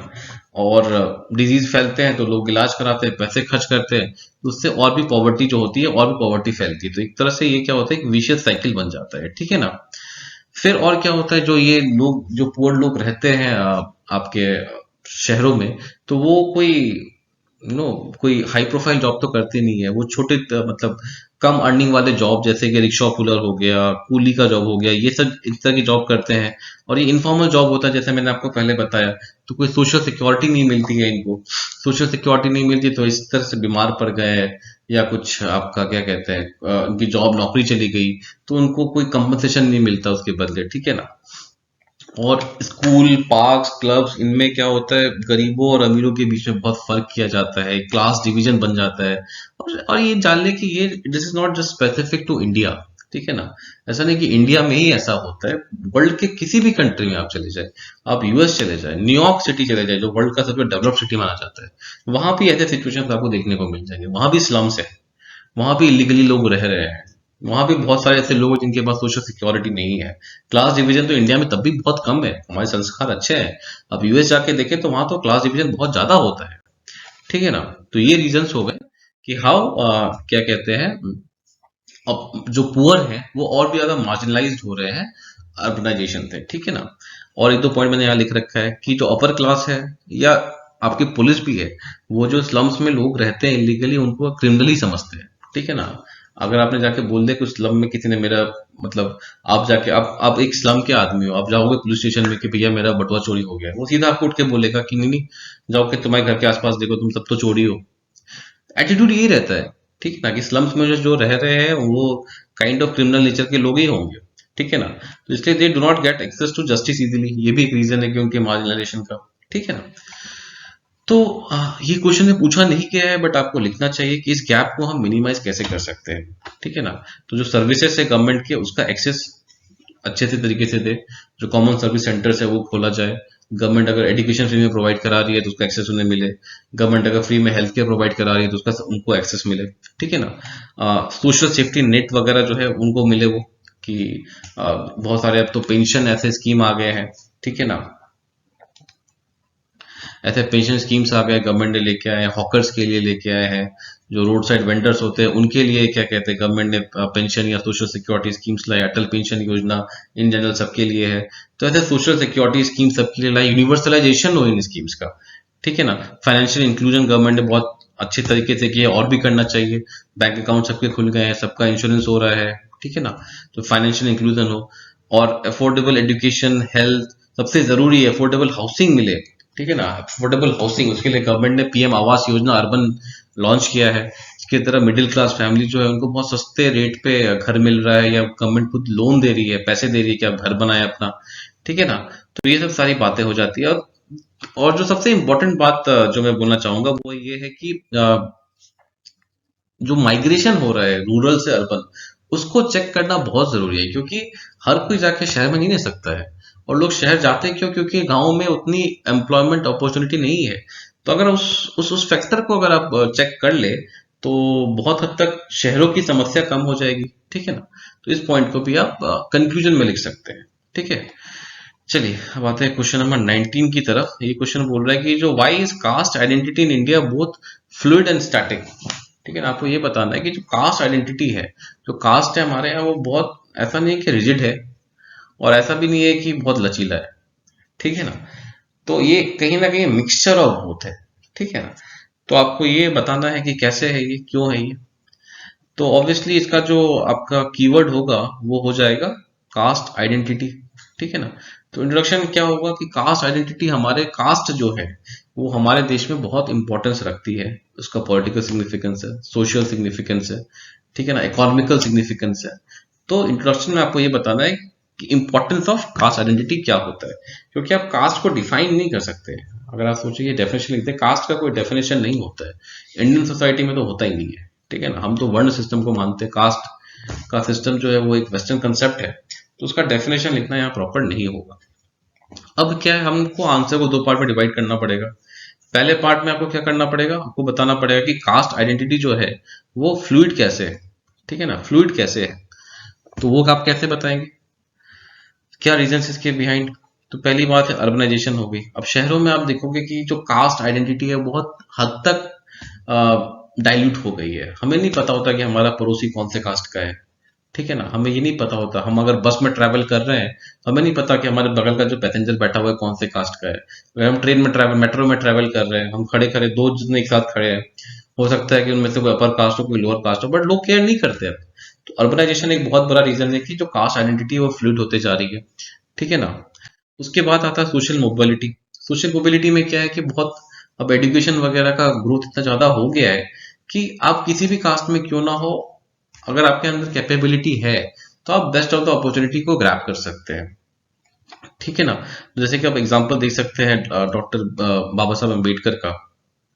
वो दलित कम्युनिटी से आते थे, ठीक है ना, बट उनके अंदर कैपेबिलिटी थी, पढ़ाई किया उन्होंने, स्ट्रगल किया, और देखिए वो इंडिया के लॉ मिनिस्टर बन गए पहले। ठीक है ना। उन्होंने इंडिया का कॉन्स्टिट्यूशन लिख दिया। तो ये सोशल मोबिलिटी जो है ये भी कास्ट आइडेंटिटी को बहुत डाइल्यूट कर रही है। उसमें एक कंसेप्ट आता है संस्कृताइजेशन का, वो भी आप मेंशन कर सकते हैं। ठीक है ना। इंटरकास्ट मैरिजेस जो हो रहे हैं उससे भी कास्ट आइडेंटिटी बहुत फ्लूइड हो रही है कि अब जो लड़के लड़कियां हैं वो अपना कास्ट नहीं देखते शादी से पहले। ठीक है ना। बहुत शादी आप देखोगे ब्राह्मण और दलित के बीच में हो रही है। ठीक है ना। तो इंटरकास्ट मैरिजेस का बढ़ना ये भी कास्ट आइडेंटिटी को बहुत फ्लूइड बना रहा है। ठीक है ना। फिर कॉर्पोरेट सेक्टर। कॉर्पोरेट सेक्टर में आप अगर काम करोगे तो वहां तो आपको पता ही चलेगा कि आपका कलीग कौन से कास्ट का है। गवर्नमेंट में तब भी क्या होता है, रिजर्वेशन होता है तो एक रहती है कि नहीं चलो ये तो रिजर्वेशन लेके आया है। ठीक है ना। जो रिजर्वेशन लेके नहीं आया है, लेके आया वो पता नहीं ये तो अपर कास्ट है, ये लोअर कास्ट है। गवर्नमेंट में तब भी होता है, बट कॉर्पोरेट सेक्टर में आप काम करोगे वहां तो कास्ट का कोई नामो निशान ही नहीं होता है। तो उससे भी जो कास्ट आइडेंटिटी है वो बहुत फ्लूइड हो रही है। स्पोर्ट्स एक बहुत बड़ा रोल प्ले करता है। आपको कितने, हमारे जो क्रिकेट प्लेयर्स हैं, 11 प्लेयर खेलते हैं, आपको कितने लोगों का कास्ट पता होगा? नहीं पता होता है कास्ट हमें। ठीक है। अब कोई पिन पॉइंट करके बताए वो अलग बात है, but we generally don't care. ठीक है ना। आप ब्राह्मण हो और कोई दलित विकेट ले रहा है तो हम इतने खुश होते हैं जितना कि एक ब्राह्मण और क्या कहते हैं ब्राह्मण विकेट ले। ठीक है ना। तो स्पोर्ट्स एक बहुत बड़ा रोल प्ले करता है। ठीक है ना, कास्ट को इक्वलाइज करने में। और आप हिस्टोरिकल एग्जांपल भी दे सकते हो कि इंडिया में ऐसा कभी स्ट्रिक्ट रहा भी नहीं है। ठीक है ना। जो मौर्यास थे, मौर्यास कहते थे कि मौर्य शूद्र जाति से आते थे। ठीक है ना। तब भी देखिए जो मौर्यास थे वो भारत के one of the greatest empire बनाने में सक्षम रहे थे। अशोका जो थे वो भारत के सबसे बड़े, सबसे महान शासकों में से एक माने जाते हैं। तो एक हिस्टोरिकल कॉन्टेक्स्ट भी रहे कि इंडिया में कास्ट आइडेंटिटी उतनी स्ट्रिक्ट नहीं रही है कभी भी। ठीक है ना। ये तो हम 400-300 बीसी की बात करें तब भी इतनी स्ट्रिक्ट नहीं थी। ठीक है ना। अब मगर क्योंकि क्वेश्चन में पूछा गया तो आपको स्टैटिक नेचर ऑफ कास्ट भी बताना पड़ेगा। ऐसा क्यों हो रहा है कि कास्ट बहुत स्टैटिक हो गया है? सबसे जरूरी है जो आता है उसमें रिजर्वेशन पॉलिसीज है। ठीक है ना। कि रिजर्वेशन कास्ट बेस्ड है तो ऑब्वियसली जिनको इसका फायदा मिल रहा है वो अपनी उस आइडेंटिटी को तो नहीं छोड़ेंगे। कास्ट का पॉलिटिसाइजेशन हो रहा है। ठीक है ना। कास्ट के नाम पे लोग वोट मांग रहे हैं। तो जो पॉलिटिशियंस होते हैं तो वो चाहते हैं ये आइडेंटिटीज मेंटेन रहे, तभी उनको अगर उस नाम पे वोट मिल रहा है तो उस आइडेंटिटी को मेंटेन तो रखवाना चाहेंगे ही। ठीक है ना। कुछ सरकार की पॉलिसीज होती है वो भी कास्ट स्पेसिफिक होती है। ठीक है ना। जैसे कि कोई स्कूल खोला कि इसमें इसी कास्ट के बच्चे पढ़ सकते हैं, या ये पैसा इन्हीं कास्ट के लोगों को मिलेगा।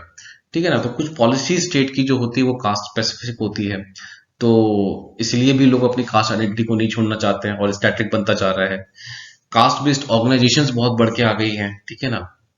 दलित समाज के लिए, ब्राह्मण समाज के लिए, आपने इन चीजों को देखा होगा। तो ये ऑर्गेनाइजेशंस का भी जो रोटी चलता है वो कास्ट के ऊपर ही चलता है। ऑब्वियसली वो भी चाहेंगे कि आइडेंटिटी रहे।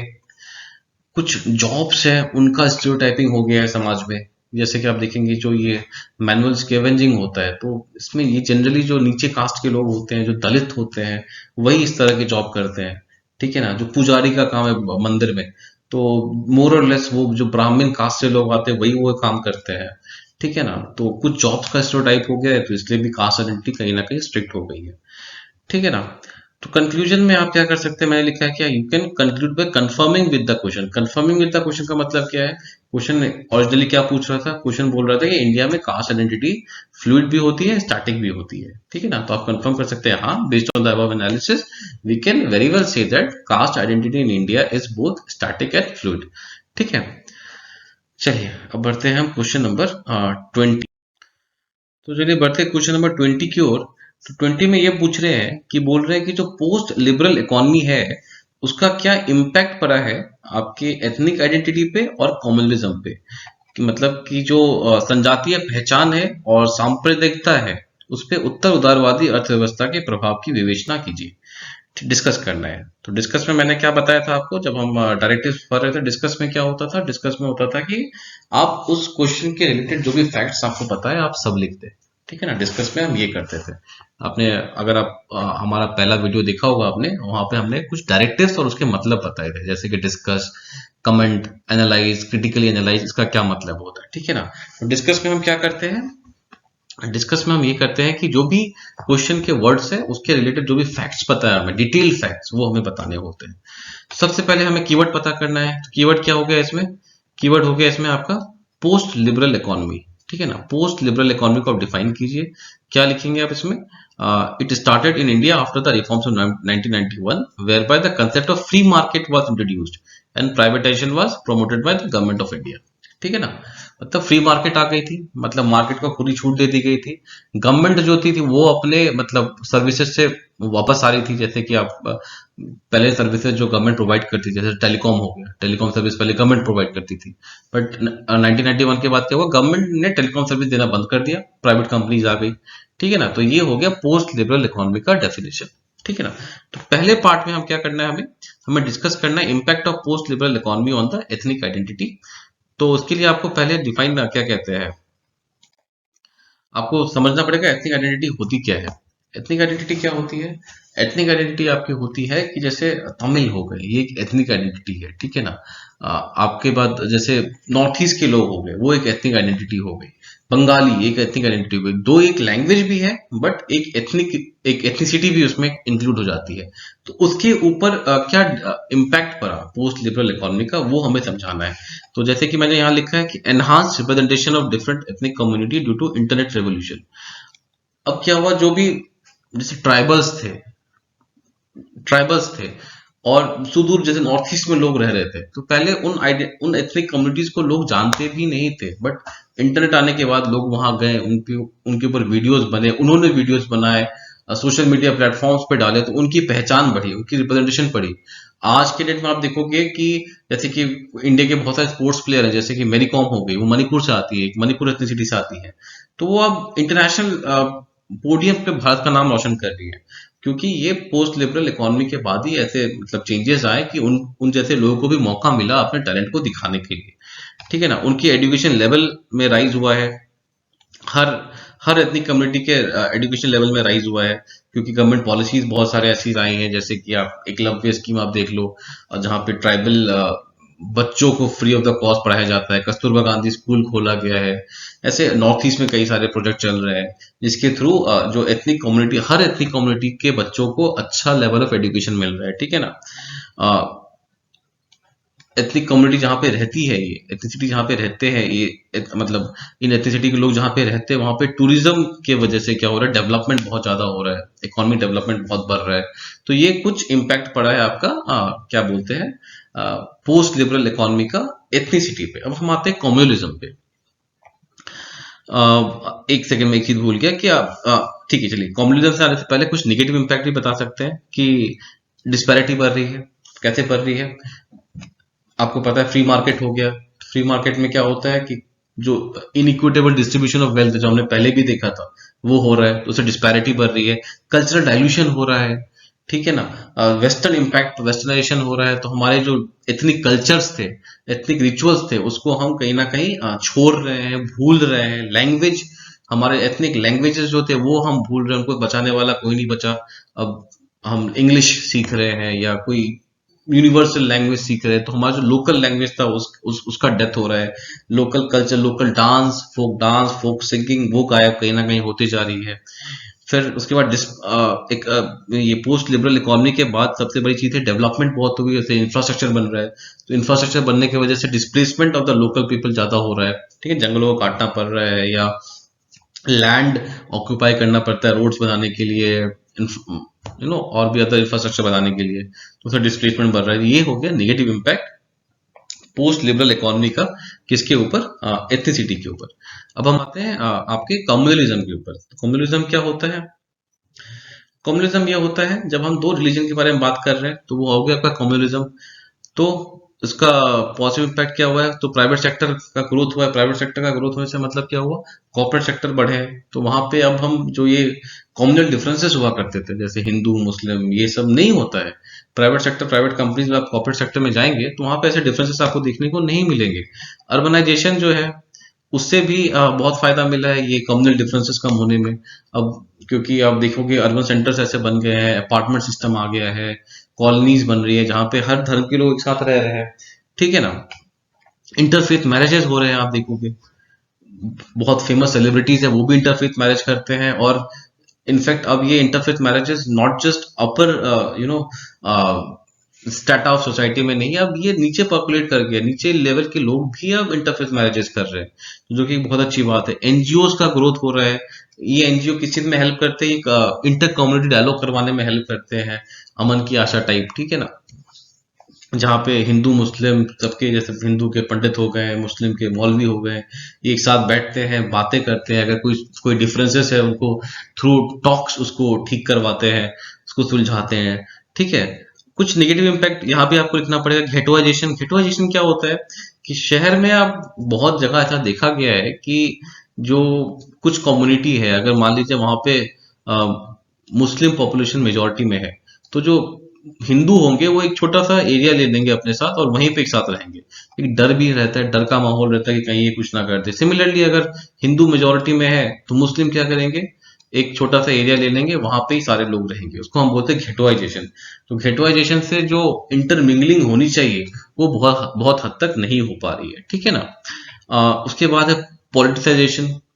रिलीजन का पॉलिटिसाइजेशन हो रहा है, लोग रिलीजन के नाम पे वोट मांग रहे हैं, ठीक है ना। लोग रिलीजन के नाम पे वोट मांग रहे हैं, इससे तो डिफरेंसेस कभी खत्म होंगे नहीं, डिवीजन होगा रिलीजन के बीच में, ये भी एक नेगेटिव इम्पैक्ट है। कमर्शियलाइजेशन ऑफ रिलीजन हो गया है, रिलीजन का कमर्शियलाइजेशन हो गया। आप देखोगे मंदिरों में, मस्जिदों में, उसके बाहर एक एक एक बिजनेस, पूरा एक एम्पायर बनता जा रहा है, एक पूरा एम्पायर बनता जा रहा है धर्म के नाम पे। तो ये भी पोस्ट लिबरल इकोनॉमी का ही इम्पैक्ट है कि कमर्शियलाइजेशन ऑफ रिलीजन हो गया है। तो ये सारे नेगेटिव इम्पैक्ट हो गए। अब इसका हम कंक्लूजन कैसे कर सकते हैं, आप लिख सकते हो कि यूनिटी जो है बहुत इंपॉर्टेंट है, उसके अलावा proper representation of all ethnic communities भी बहुत जरूरी है। एथनिक क्या, ऑल कम्युनिटीज, उनका रिप्रेजेंटेशन भी बहुत जरूरी है for the overall development of India, ठीक है ना। अगर भारत को आपको पूर्णतः अगर आपको विकसित करना है तो यूनिटी तो आपस में जरूरी है, प्लस उसके अलावा हर कम्युनिटी, हर एथनिसिटी के लोगों का रिप्रेजेंटेशन इन एवरी फील्ड बहुत जरूरी, तभी हम पूर्ण रूप से हम डेवलप हो सकेंगे। माफ कीजिएगा, आखिरी क्वेश्चन में हिंदी वाला वर्जन आपको नहीं मिल पाया, मैं कोशिश करूंगा कि आपको मैं इसका एक चेंज्ड पीडीएफ दे दूं, इसके लिए मैं माफी चाहूंगा। पर ये था हमारा पेपर 1। अगले वीडियो में हम पेपर टू पे डिस्कस करेंगे, जो कि पॉलिटी इंटरनेशनल रिलेशंस पे के ऊपर होता है, ठीक है ना। तो तब तक के लिए गुड बाय। आप आंसर्स खुद भी लिखने की कोशिश करें। मैंने आपको एक रफ स्केलेटन प्रोवाइड करा इन आंसर्स में, आपको मैंने प्रॉपर आंसर नहीं दिया है क्योंकि मैं चाहता हूं आप खुद लिखें।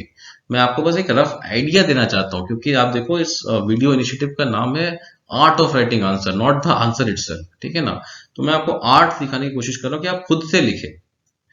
बना बनाया आंसर देख के लिखना बहुत आसान होता है, मैं चाहता हूं कि आप खुद से लिखें, ठीक है। तो इन शब्दों के साथ चलिए मैं अभी आपसे अलविदा लेता हूं और मिलते हैं अगले वीडियो में। Okay, thank you, good bye.